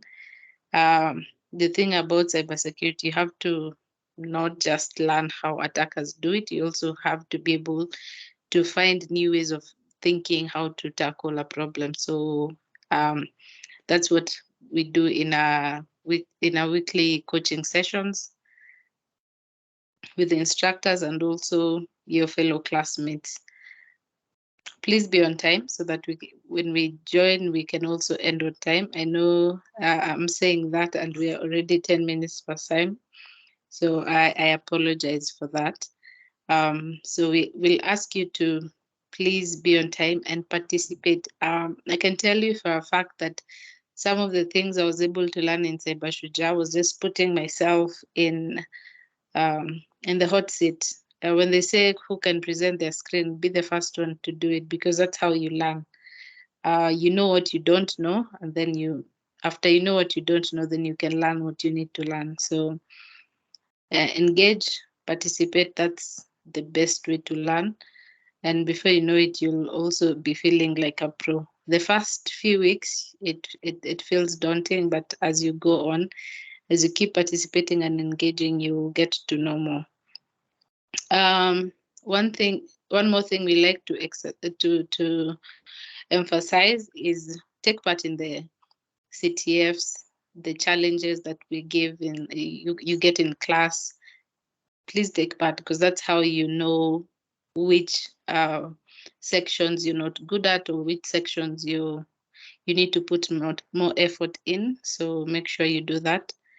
I don't know if it's been mentioned, but we have 2 exams. We have a mid exam at the 6-week mark and a final exam after the 12 weeks. So you'll be required to attend. It's online. It's invigilated online, like many certifications. And yeah, so that's what determines whether you graduate and get certified. The other thing is we've seen in previous cohorts people submitting other people's work as their own. Please avoid doing that. We encourage you to work in groups, because you can support each other and you can learn from each other. But when it comes to assignments, unless it's a group assignment, make sure you do the assignment on your own and submit your own work. We'll be with the reports, you're going to be required to submit a lot of screenshots, especially for cloud and network, for packet tracer, and also for security analysts, the Hack the Box completion and Try Hack Me, please ensure that you submit your own work. That's the only way you learn. So if you cheat, you're not cheating us. Ideally, you're cheating yourself, because at the end of the day, if you don't learn, then yeah, you know what that means. The other thing we like to emphasize, I know Chris and Dr. Paula and Keith have all said it, the knowledge and the skills you're being taught in Cyber Shujaa, please don't use them to compromise other systems. Do not attempt a penetration testing or attack on a system that you've not been authorized to test. So don't go testing Safaricom or your bank unless you have been employed by those organizations as a penetration tester or or a cyber security professional for them. So it's a punishable offense, by the way, just in case you didn't know, in the Cyber Crimes Act. Please do not try and test systems that you've not been authorized to. Yeah. Also assignments. I don't know how to put it in a way that in a more serious way, because assignments are basically how you learn. Like I said, Cyber Shujaa is a very practical course. So everything most of the work, actually 99% of the work we do at Cyber Shujaa is practical. So if you don't do the assignment, then you don't learn the skill. And as you've seen from the weekly schedule, the assignments build up. The what is it called? The curriculum builds up to the end. So you start with basics and then it keeps building up. So if you didn't do your assignments for week 1, you cannot do the assignments for week 2 and so forth. So make sure you complete all your assignments on time. And for the reports, don't just write a report for the sake of writing a report. We've seen a lot of reports that do not meet the standard. Write a report like you are writing to your boss or you're writing to someone who does not know about cybersecurity, because these reports also show us how much you've understood the content and how much more effort you need to put in different areas. So as you're writing your report, make sure you do it with all your heart. Just do it. Do your work excellently, and again, submit your own work. One last thing, please conduct yourself with integrity. Cybersecurity is a very sensitive profession. So the people who are caught cheating or people who are caught conducting themselves dishonestly, we're not going to put our necks out there for you and recommend you for a job, because if we can't trust you to do your own assignment, then we can't trust you to be ethical when we recommend you for a job. So your integrity will go a long way in even you getting placed as a Cyber Shujaa graduate. So please, keep that in mind. I know we sent you the admission form so that you can see the commitment letter. I hope you downloaded it and signed it and sent it back, because that's what will hold you accountable with. The last thing I'd like to add is, if something comes up, if you go through the soft skill session and you get a job before you thought you would, and you're not able to continue with the work, please inform us early so that we can slot you in for a different time after you've finished, after you've settled in at work. Please make sure you always communicate. If something comes up, you lose your laptop, or you're sick and you're not able to complete assignments, please communicate so that we can also see how we can support you. Yeah. I think that's all from me. Yeah. Thank you, Jen. And Jen, had you emailed the schedules? Just replaying this.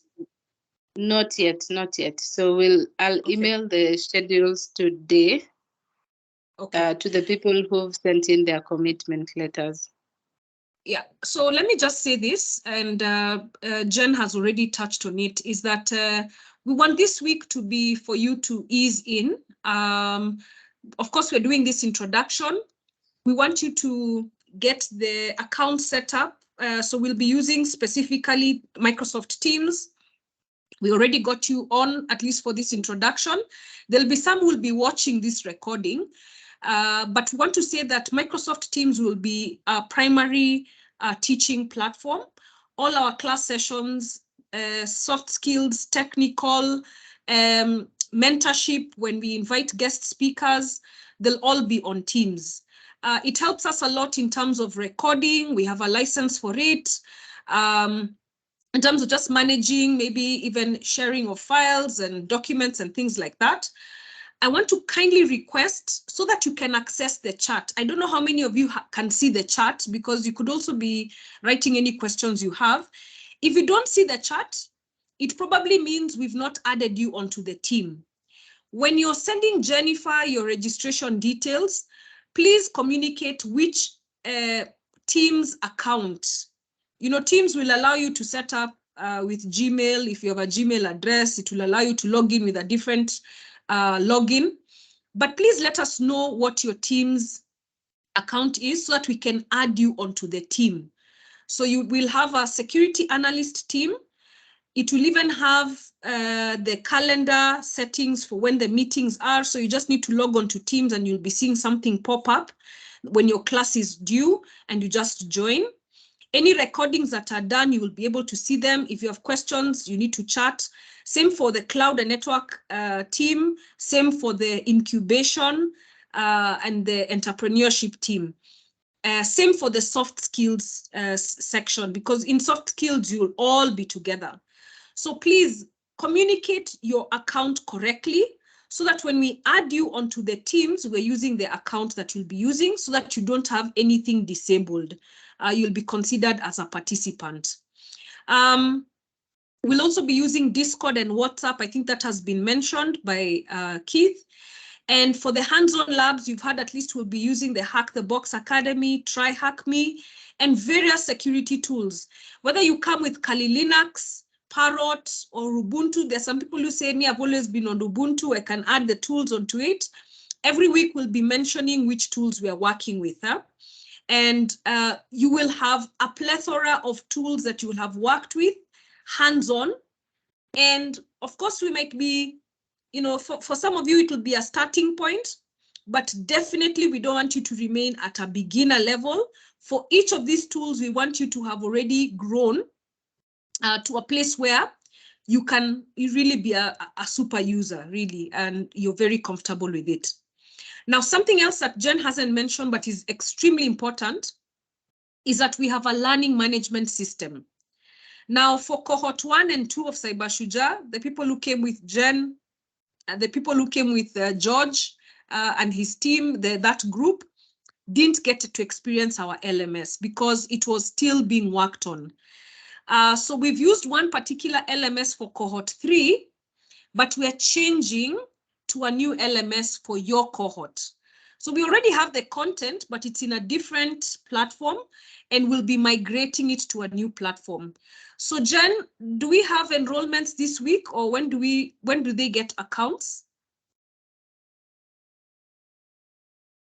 So they'll get accounts by the end of next week, Friday, but we'll onboard half the group right now so that we can make sure that the resources we're using on the cloud are enough for everyone. But everyone, by the end of next week, everyone should be on board. Okay, maybe we say, okay, so I want you guys to picture, we are handling 379. You'll be 379 of you. So 192 in the security analysts, 187 on the cloud part, okay? Thankfully, the ratio between men and women is not too bad. It's still not 50%. I think we're around 43 or 44% women and 66% men. or 67% men, so thereabout. No, sorry, 57 and 56 and 57, about 56% men. So the ratios are about that. And so what is happening is your group is bigger. So one thing I've really appreciated about Cyber Shujaa, we've progressively gotten better at what we're doing. So the reason why Jen is saying we are onboarding you a little bit in groups is for us to also make sure that the platform that was maybe intended for 200 can now scale up to your size. But this is what we'll do. The people who have their commitment letters in, and basically the acceptance and commitment letters in, get onboarded first.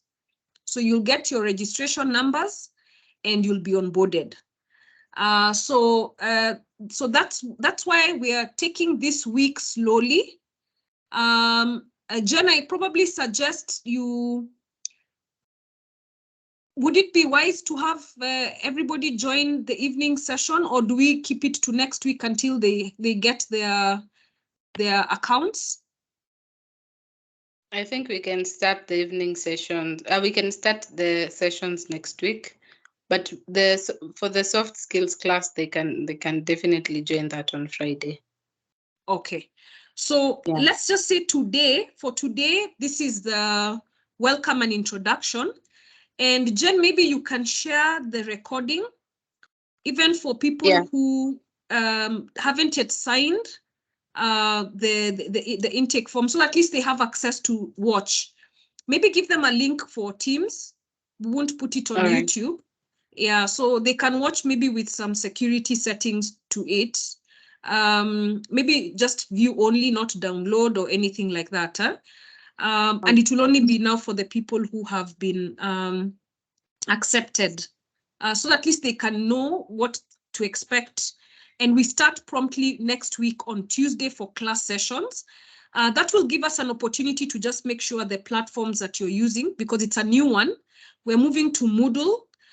We had been using another one and we just felt like we needed to have probably a better platform. So we will be moving to a new one. So give us this week to onboard you onto the new one. But having said that, please create a Hack the Box Academy account. Please create a Try Hack Me account. Please ensure you have your Kali Linux installed. If it's Kali Linux or Parrot, whether you want to have it as a VM or as a primary operating system, please make sure that is on. Please make sure you have your Teams account. Please make sure you join the Discord channel and WhatsApp when that is shared with you. And just this week is just to make sure you just settle in, and then we'll begin with our first session next week on Tuesday. So classes will be on Tuesdays. We have two options. There's a morning option where we will have the live session. And we also have, I'm wondering maybe whether we will have just that as a recording, probably in the evening, but we'll also have an evening session for those who missed the morning session.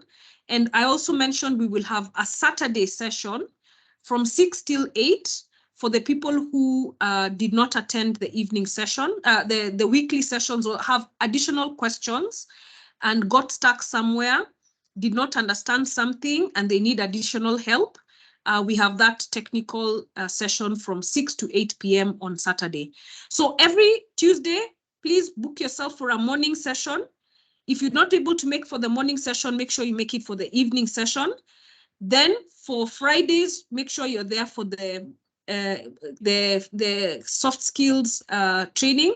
There is also a morning session and an evening session available. Thursday evenings, we will have the career mentorship, job hunting and career mentorship sessions, 1 hour from 7 to 8 p.m.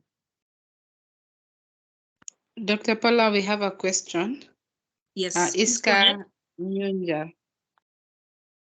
Your mic is on, so you can ask your question.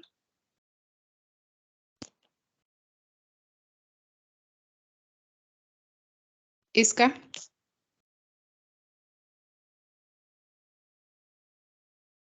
All right, as Iska tries to get herself speaking, This is just a picture. We want to end with a picture of you graduating. So we will be holding a graduation in August. Each and every one of you, if you complete your 12 weeks assignments, if you're committed and you push to the end and you do your final exam, we will be celebrating you in a graduation. So here you can see a graduation at the front line. I don't know if you can notice any of the dignitaries there, but the CA, Communications Authority Director, Dr. Vincent Gundi is there. We also have some of our partners, whether that's the UK Foreign Office, that's Andy Chadwick, or we have different banks represented, HR associations, the HR association represented at the front there, just to show you that we will be organizing a celebration for you in August. Please cross the finish line. One of the things I want to ask you at the end of this session, set up a regular schedule. Jen mentioned at least 20 hours. What that means is you do 4 hours of independent study, at least 5 days a week, Monday to Friday. Say probably from 7 p.m. I will be sitting down and doing my study and my assignments. Don't do it just once.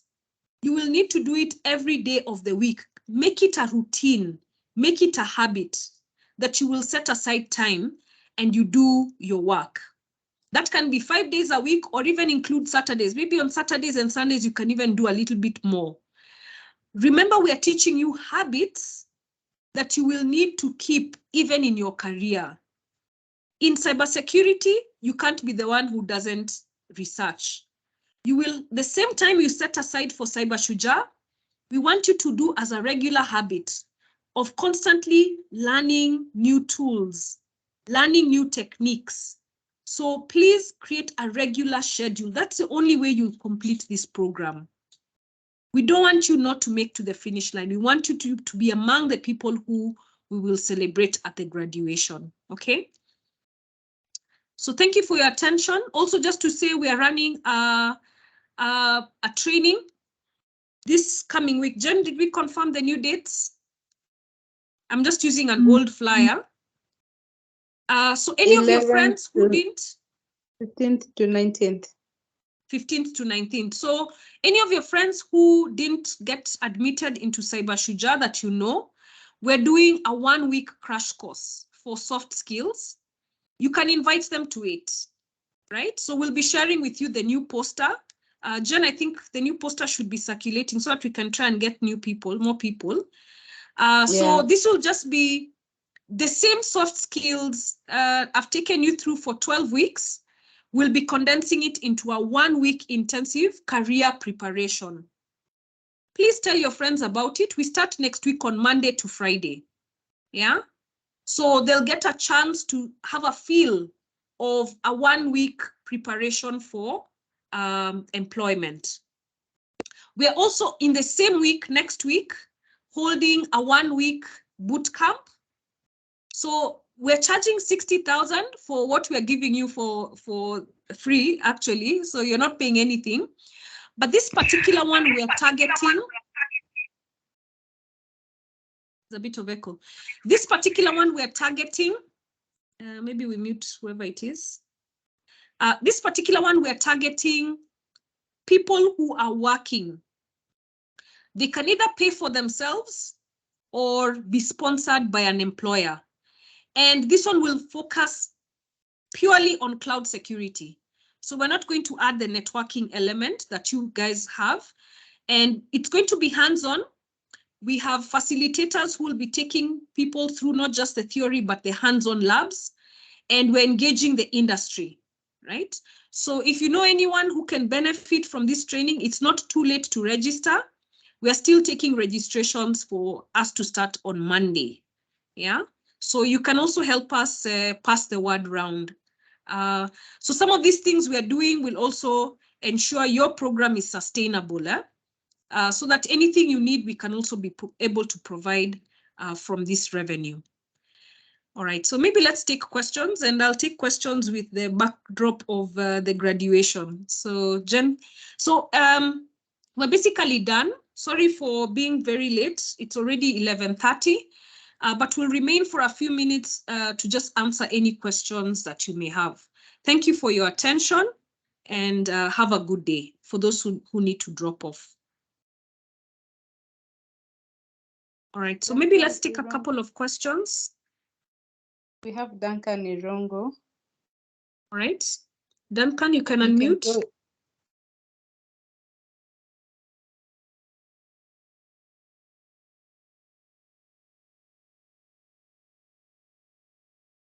Okay, if Duncan is not there, we can have Faith at Thiambo.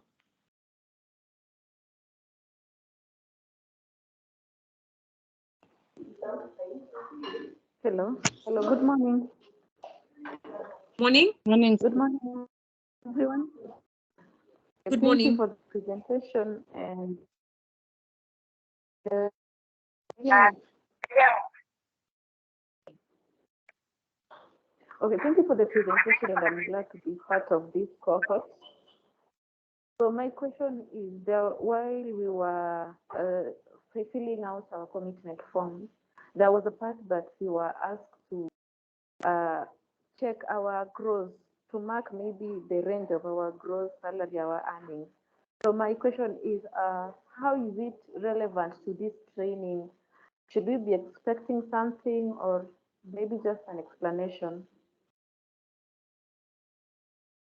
Okay, maybe we take two questions. Maybe we take three questions, or how many are they? How many have their hands up? Then we can, let's take the 4 questions up to Wycliffe, then we can answer them. So thank you, Faith. You're asking about the question on salary. Then we'll take that. Maybe Jen, you can answer that when we take the questions. David Nderito, please ask a question.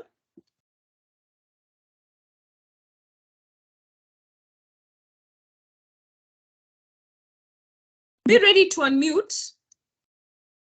All right, David is not unmuting. Lewis? Lewis Senior?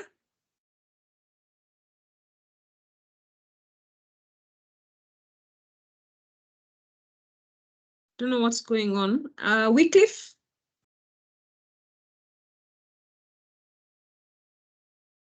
Yes, Wycliffe, go ahead.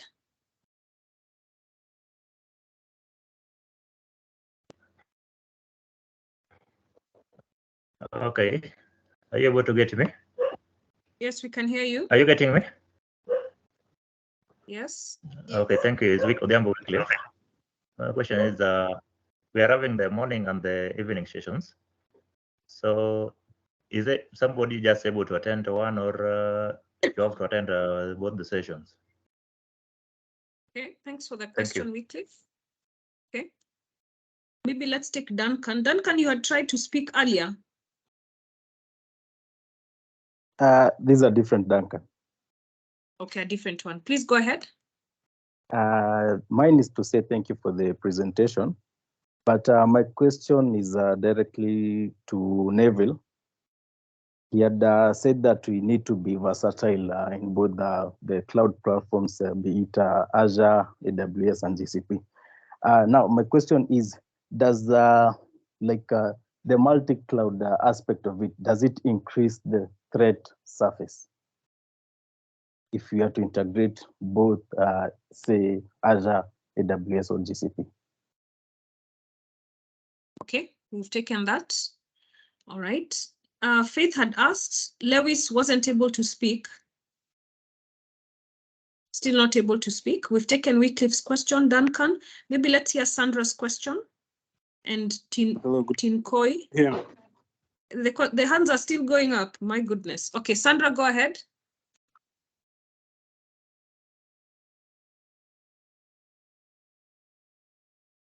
Sandra is not able to speak. Okay. Tin Koi, Emmanuel. Lewis is able to speak finally. Let's hear from Sandra, then we'll come back. We'll hear from Sandra, then we'll come back to you. Yes, Sandra, go ahead. Okay, so I just wanted to find out if someone can take both tracks, or you just have to take one. Thank you for the question. Lewis? My question is on the exams. Yeah, the 2 exams. Will it be physical or will it be online? Thank you. Okay. Tinkoi? Maybe I just take all the questions and we answer. Tinkoi? Emmanuel? John Gunjiri? Oh, sorry, John Njiri. John Njiri?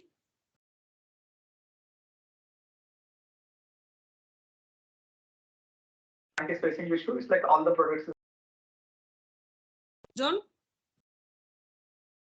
Ask your question.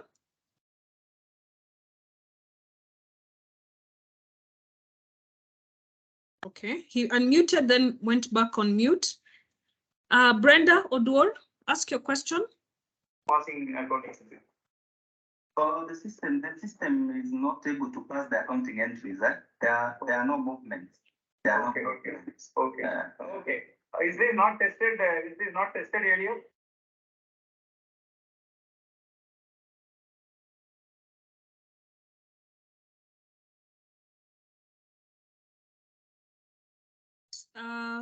John is in a meeting.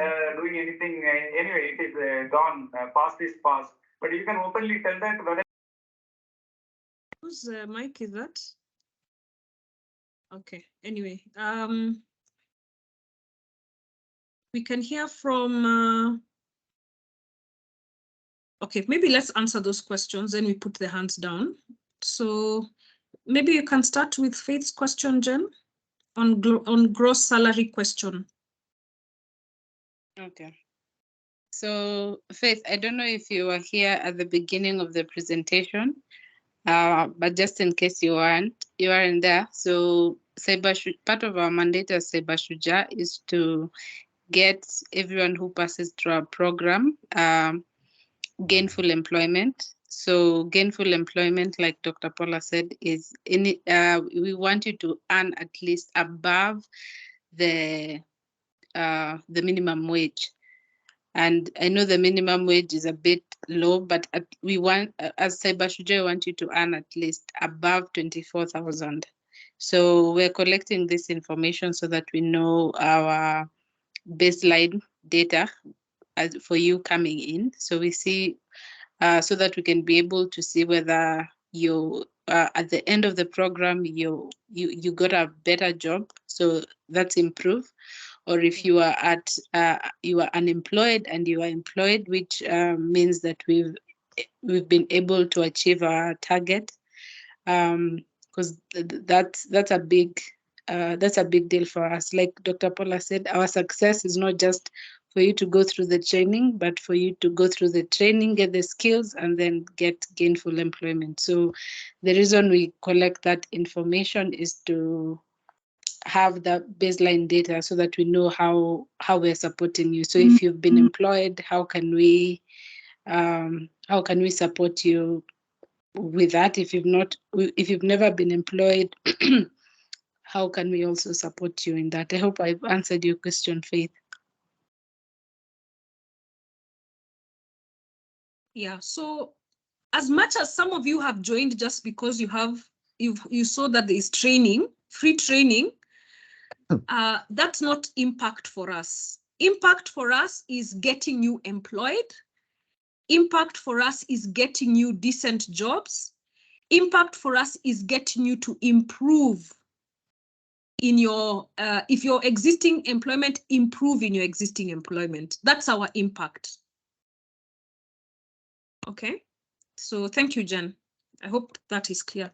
Let's go to Wycliffe's question. Can you attend both morning and evening? Nothing will stop you from attending both morning and evening. It will be repeated.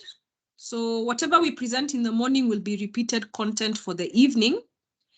The Saturday session is the one where we allow you to ask questions beyond maybe what we were doing just during that lesson. So if you're having challenges, you're not able to do something, we create the morning and evening sessions to cover the content.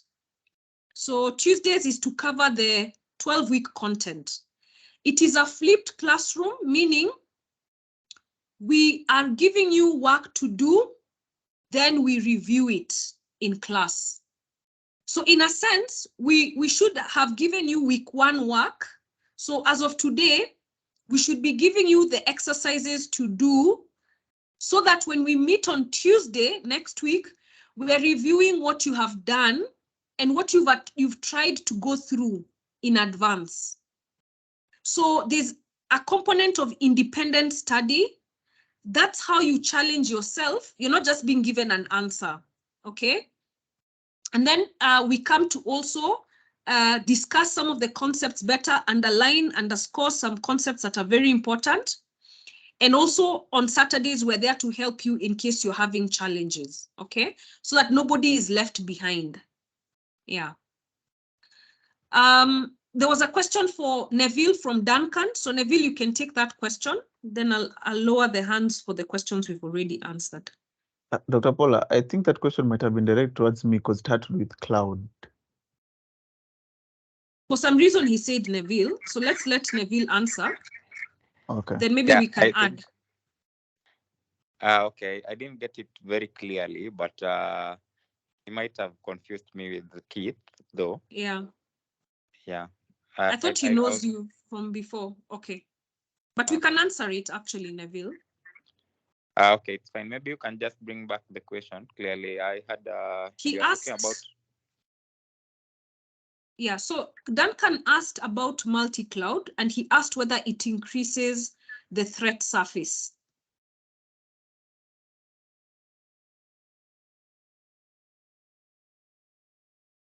That's what he asked.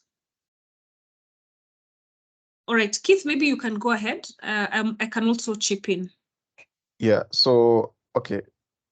The reason, okay, so for those who don't know, multi-cloud is when, of course, you use different computing services from at least 2 cloud providers to run your applications. So again, one of the things when you use multi-cloud is that it becomes a more complex task of managing your environment. But then again, we have to look at the benefits of cloud. I'll give an example for those who are into gaming. So one of the biggest gaming companies, Electronic Arts or EA, have their cloud services outsourced from AWS. And there's a time that AWS went down and no one is able to access any EA services for about 2 hours until everything was sorted. So, for example, just from one game that EA publishes called FIFA, they make 1.1 billion in a year in profits. So you can imagine a situation where AWS is down for, let's say, even 5 hours. That's a lot of loss. But in a situation where you have multi-cloud, is that in the meantime, while the one service is down, you have the other cloud service up and running as sort of a contingency plan.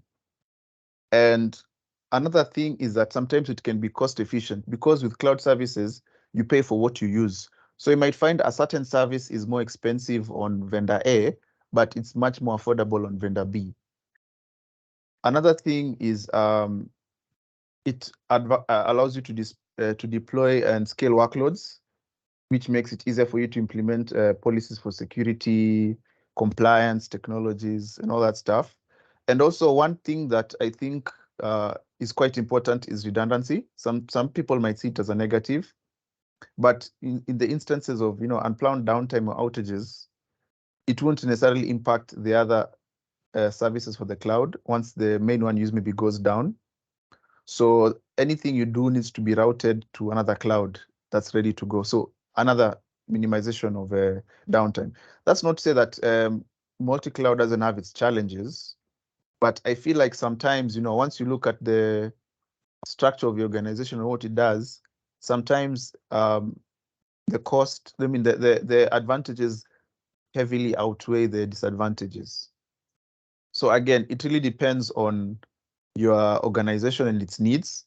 But I think having that, flexibility and avoiding lock-in from a vendor, mitigating outages, maybe one service decreases load times for customers, and having constant access to your networks, and having peak performance, I think, is one of those things that you always strive for.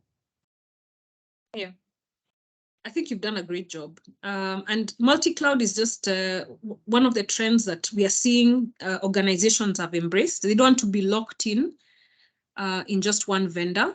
Of course, it will come with its benefits and its challenges, and that's why you guys are there to help organizations navigate those challenges. So we will introduce you to AWS and Azure, and we will ask that at least you know some of the skills are transferable. If you're comfortable with one, you can move to another. So at least with this last cohort, we introduced some of the AWS concepts. I think I saw on TryHackMe, they also have a new cloud security track, which we will be exploring with this new cohort. So anyway, we'll try and see how we can always improve. But it's always important for you as a professional to be comfortable and exposed to both. Based on your clients, you will work with what they have. Yeah. So Sandra asks, can you take both tracks or only one? We've admitted you to one track.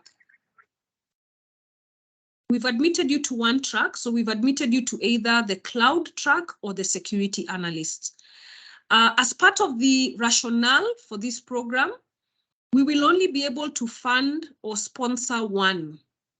If you want to come and take the other, that's why we are now organizing, some of the other paid sessions, like the one I've just shown you. Let me just go back to it. Like this one is a paid one. So in fact, this cost should have been 120, should have been double what it is.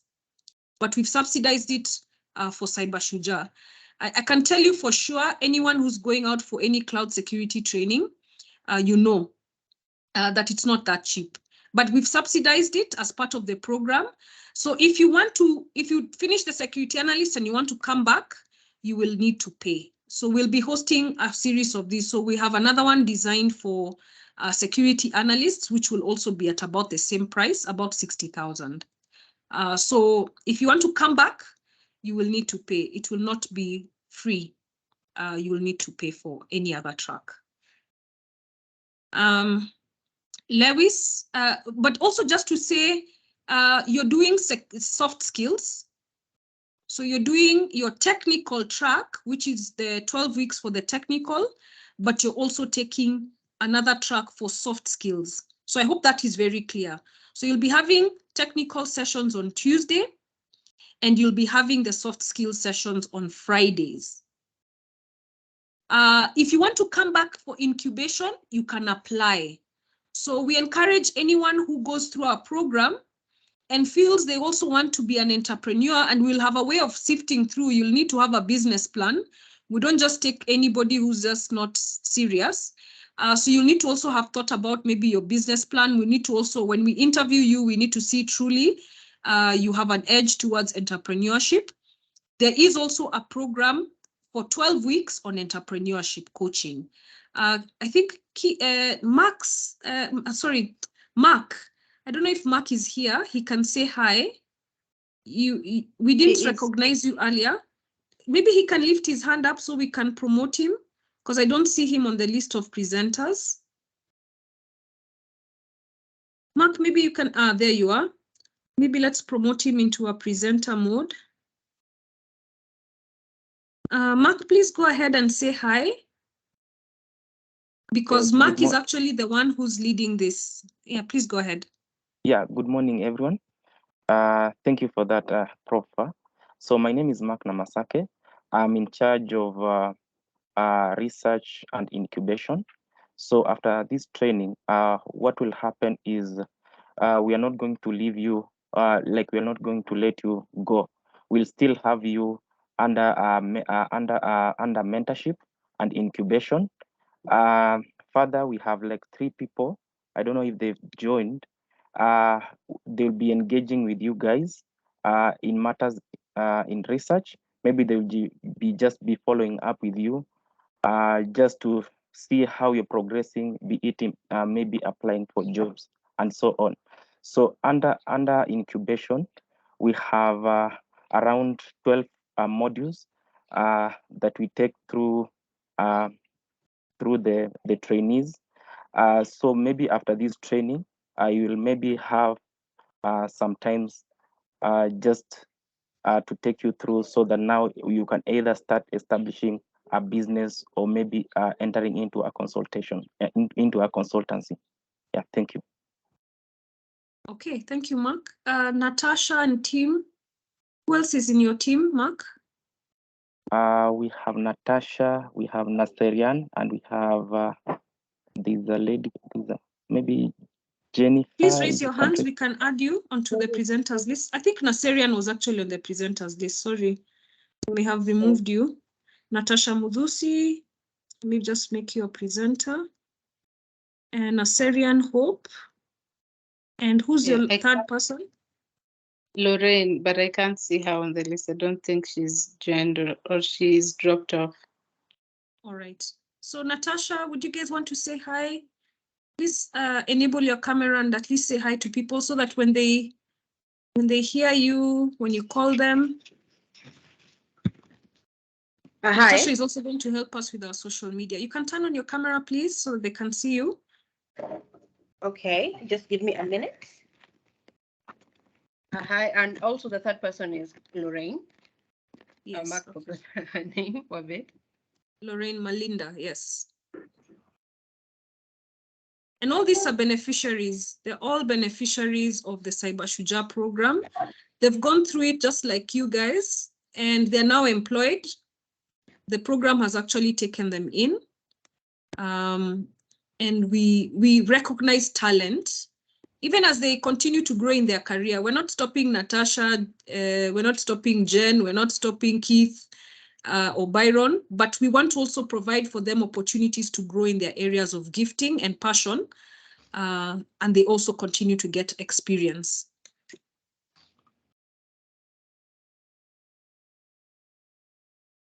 Yeah, can you be able to see me? Yes, we can. Great. Okay, my name is Natasha Mudusi. I'm a beneficiary of the third cohort of Cyber Shujaa, and I'm on the team for, of Mark, research and incubation. So hopefully you'll be hearing from me. Yeah, thank you. Thank you so much. Naserian, please go ahead. You can also turn on your camera, please, so that guys can see you. Yeah, Dr. Paula, for today, allow me not to. The device I'm using. So, my name is Hope Helen Dutana Syrian. I'm a beneficiary of the third cohort of the Cyber Shujaa program under the Cloud and Network Security cohort. So, yeah, I'm also on Mark's team under research and will interact further as we go on. Thank you. Thank you. So the other one is Lorraine. She's not in. I don't know if Linda Olaka managed to join. Did Linda manage to join? Since we're just catching up on introductions. She's not been able to join. Not Yeah. yet. Yeah. Okay. All right. Let me just say something that we will do with this new cohort 3. We've been challenged to set up research and projects that they can do. So we don't want any of you to have gaps in your CV. And please take this as a principle we want you to all adopt.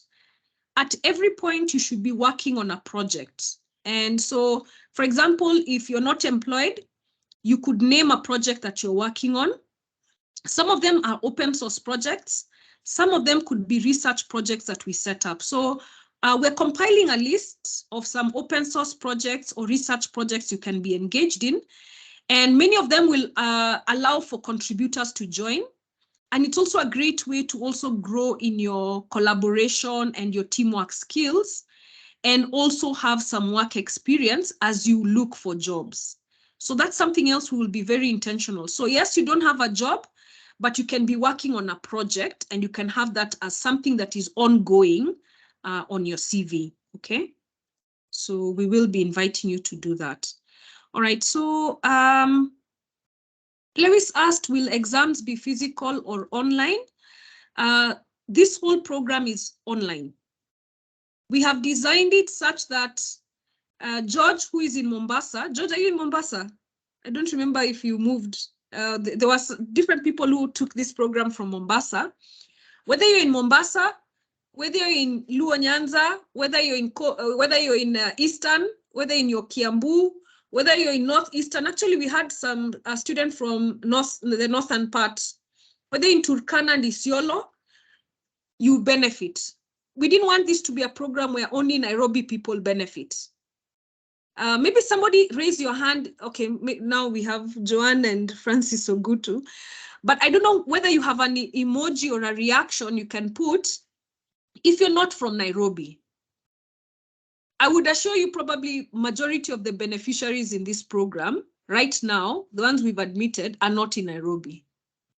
If we put it that it was only Nairobi people, if you have a thumbs up, maybe you can put a thumbs up instead of raising your hand.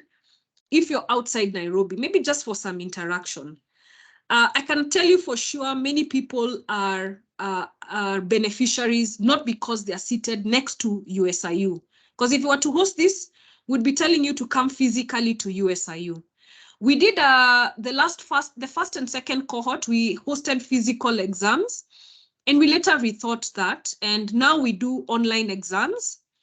Any of you who's taken a certification recently, you'll find that many certifications give you an opportunity to do it online.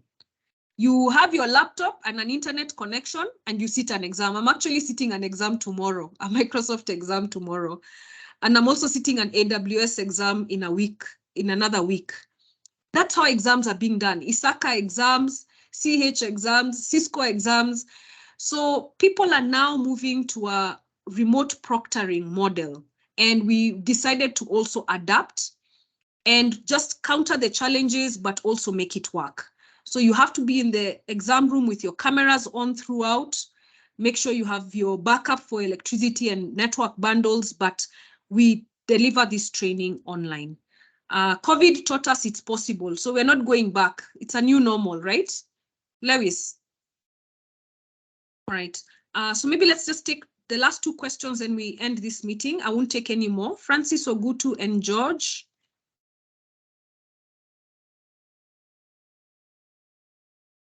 Francis? Hello team. Hi. Thank you so much for the training.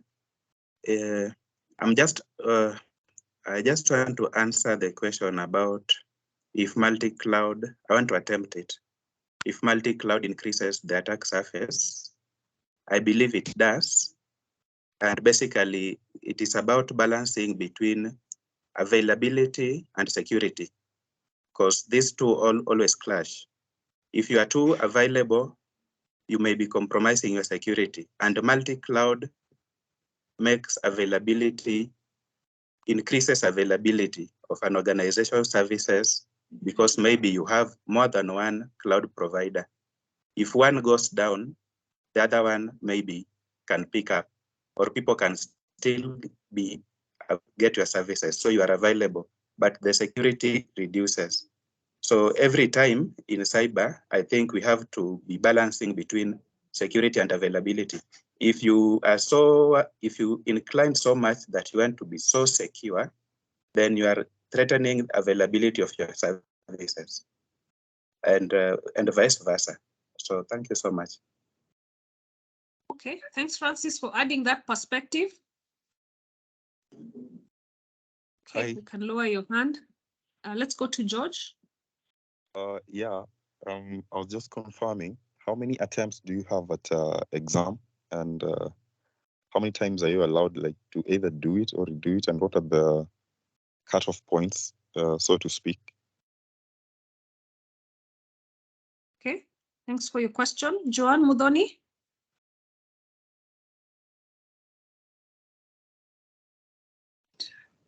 Hi. Thank you for the presentation and everything.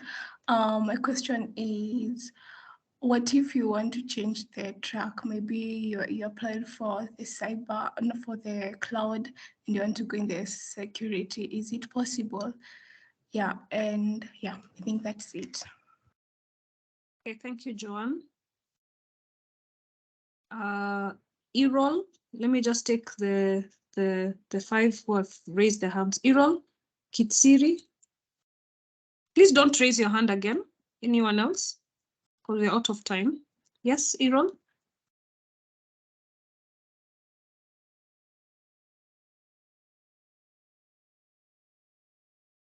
Okay, let's go to John Jiri. I thought, John, you had asked your question. Hello. Okay. Were you the one who was having a meeting with an Indian company? No, my background was noisy.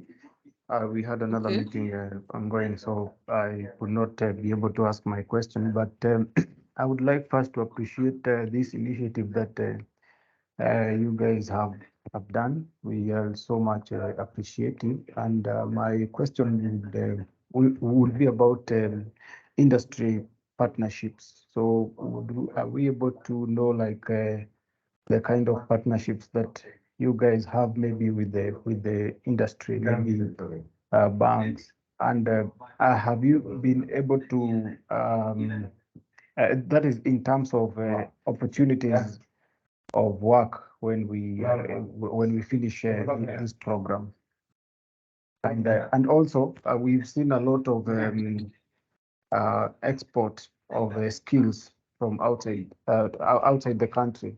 So have you guys also thought about this and maybe partnering with other organizations outside the country so that people can get opportunities there once we have finished this training with you guys? Thank you so much.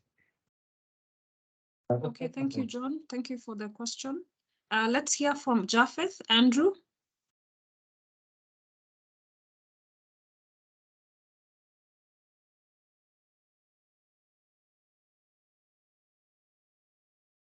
Japheth is not speaking, and Errol also didn't speak.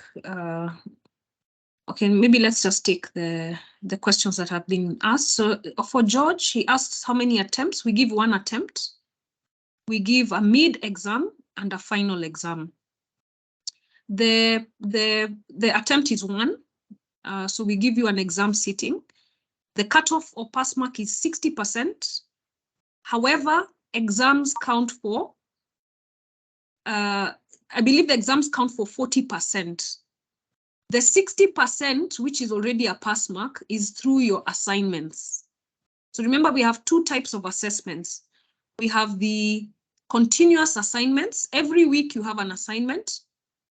And we expect that all of you will pass 100% on assignments. So that already gets you to really succeed in terms of just passing. But we want to also you have to also do the final exams, and you also have to pass them. Okay. So we have the mid-exam and the end exam, which count for, you need to pass them by a 60% pass mark for you to qualify to graduate. I hope that helps. Yeah.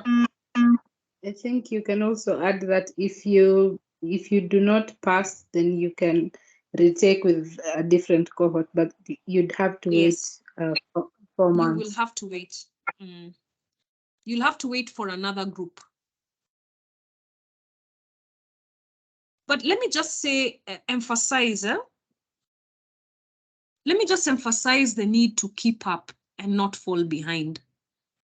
You know, this is something we've observed. You delaying doesn't make it that you'll do better with more time. There will always be other competing interests. Let's say you enroll in this cohort. At least you've given some dedication for this cohort. If you say you're going to postpone and do an exam with another cohort, who knows, between your cohort and the next cohort, you'll have gotten a job. Do you know you won't have been a graduate of Cyber Shujaa? We won't have recognized you as a Cyber Shujaa graduate. If you don't complete the requirements, you're not getting the certificate. Please finish what you start. Please finish what you start, right? If you really want to say you're really a Cyber Shujaa graduate and you have that certificate, you must finish this 12 weeks and the assignments we give you, and you need to sit your exams. So don't take it lightly. For you to earn that certificate, it's not free. it requires you to put in your own time and your effort. Yeah. All right. So Joanne asked if you want to change tracks. Joanne, do you want to change tracks? We'll answer this case by case. Yes. You want to change from what to what? Cloud to security analyst. You want to change from which one to which one? From the cloud to the security. Okay. So maybe you can contact Jen, and so we'll just take these things case by case and we'll assess it on a case by case basis. Just the same way your interviews were individual, we cannot answer it as a group. So we'll take it on a case by case basis. All right. Yeah, I think those were the questions I had. We had, I think Franklin added his hand later, but we had said Dr. that Paula. that's it. Franklin, yes? I think there is a question maybe we have not answered. Just a few. The question was, someone was asking if terms of job, whether he mentioned about partnership with other companies. Oh, sorry, John Jiri. Yes. Yeah. Sorry. There was one more question I had on the list. Yeah. Okay. Okay. Oh, I can take it. You can take it. Sorry, I don't know why I skipped that. Okay, yeah, it's fine. So first of all, you mentioned the bank sector, and that's very reason why we are having the Kenya Bankers Association as one of the consortium in this program. So with the Kenya Bankers Association, we have links to all the banks in the country, and apart from just banks, we also have SACCOs included, microfinances, and many other financial institutions within the country. The good thing is that these organizations are all over the country, so it's not necessarily have to be Nairobi. That's why we are capturing circles from as far as Malindi. We are interacting with people as far as Meru and other countries, other counties. So it's something that when we are partnering with you guys, you'll find that these circles come to us asking for talent, asking for guys with skills. And it's our task now to submit the best. So once we have trained you and we have confidence in you, you will be able to refer you. That means you to get a very decent job, the possibility is very high. Talking about the exporting of talents, now moving across our borders, that's also something that is possible. First of all, Shujaa being something that is being also sponsored by something in the Netherlands, that means we're already out of the borders. In the previous cohort, we had students from different countries as well. I think Ethiopia, Nigeria, and so on. So we have connections to different countries as well. Seriano as a company itself is working with so many countries out here in Africa, meaning so long as you have skills, you can be able to work anywhere. So for now, maybe just make sure you become the best in whatever course you're taking. Just do the very best so that it also build confidence in the recruiter and the referee. That means each one of you guys, the jobs are so many. I think Dr. Paula mentioned that in the beginning, whereby in the cybersecurity sector, there is a lot of the bread is so big, you can't finish it alone. So there is space for everyone. Just do your best and you'll be blessed. Thank you, Neville. Thank you so much for pointing out that. I'd also wanted to mention that we have also been working on a network of organizations, especially that's why I'd wanted Linda to maybe just say hi. Jen, on the list that we had when we were with you in that meeting, how many organizations did we have? We were developing contacts and relationships. I'm just trying to remember the number. We had around 40 something.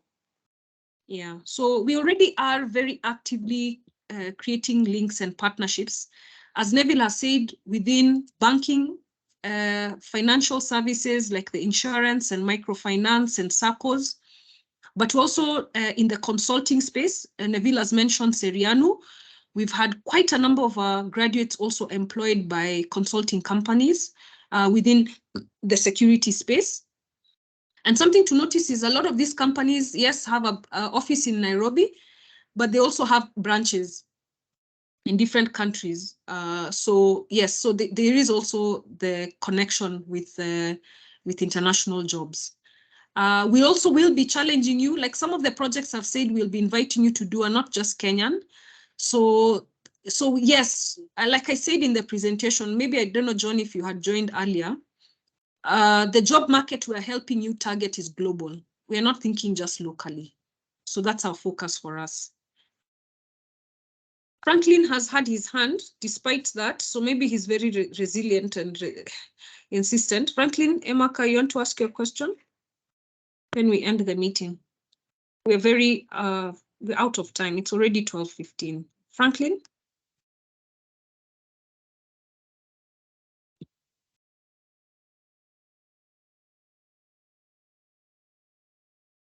Franklin, your mic is enabled. Your mic is enabled, but you're currently on mute. He's speaking, right? We can see his device showing that he's speaking, but we can't hear him. He's on mute. If you can hear us, we're basically saying you're on mute. You're speaking, but we can't hear you. All right, anyway, those are the challenges we have. All right, I think with that, we can't hear Franklin, so we can't stay on. So I'll just ask that we end the meeting. And I just want to end with a vote of thanks for all of you who have stuck on, the 189 of you who are still on the call, despite it needed to have ended an hour and 15 minutes ago. And of course, we are here to support you and we wish you the very best. You've met us, you've seen us, and we will be interacting more as we continue. This is just the beginning. So have a great time and God bless each and every one of you. Thank you. Goodbye. Thank you. Goodbye too. Thanks. Jen, you can stop the recording.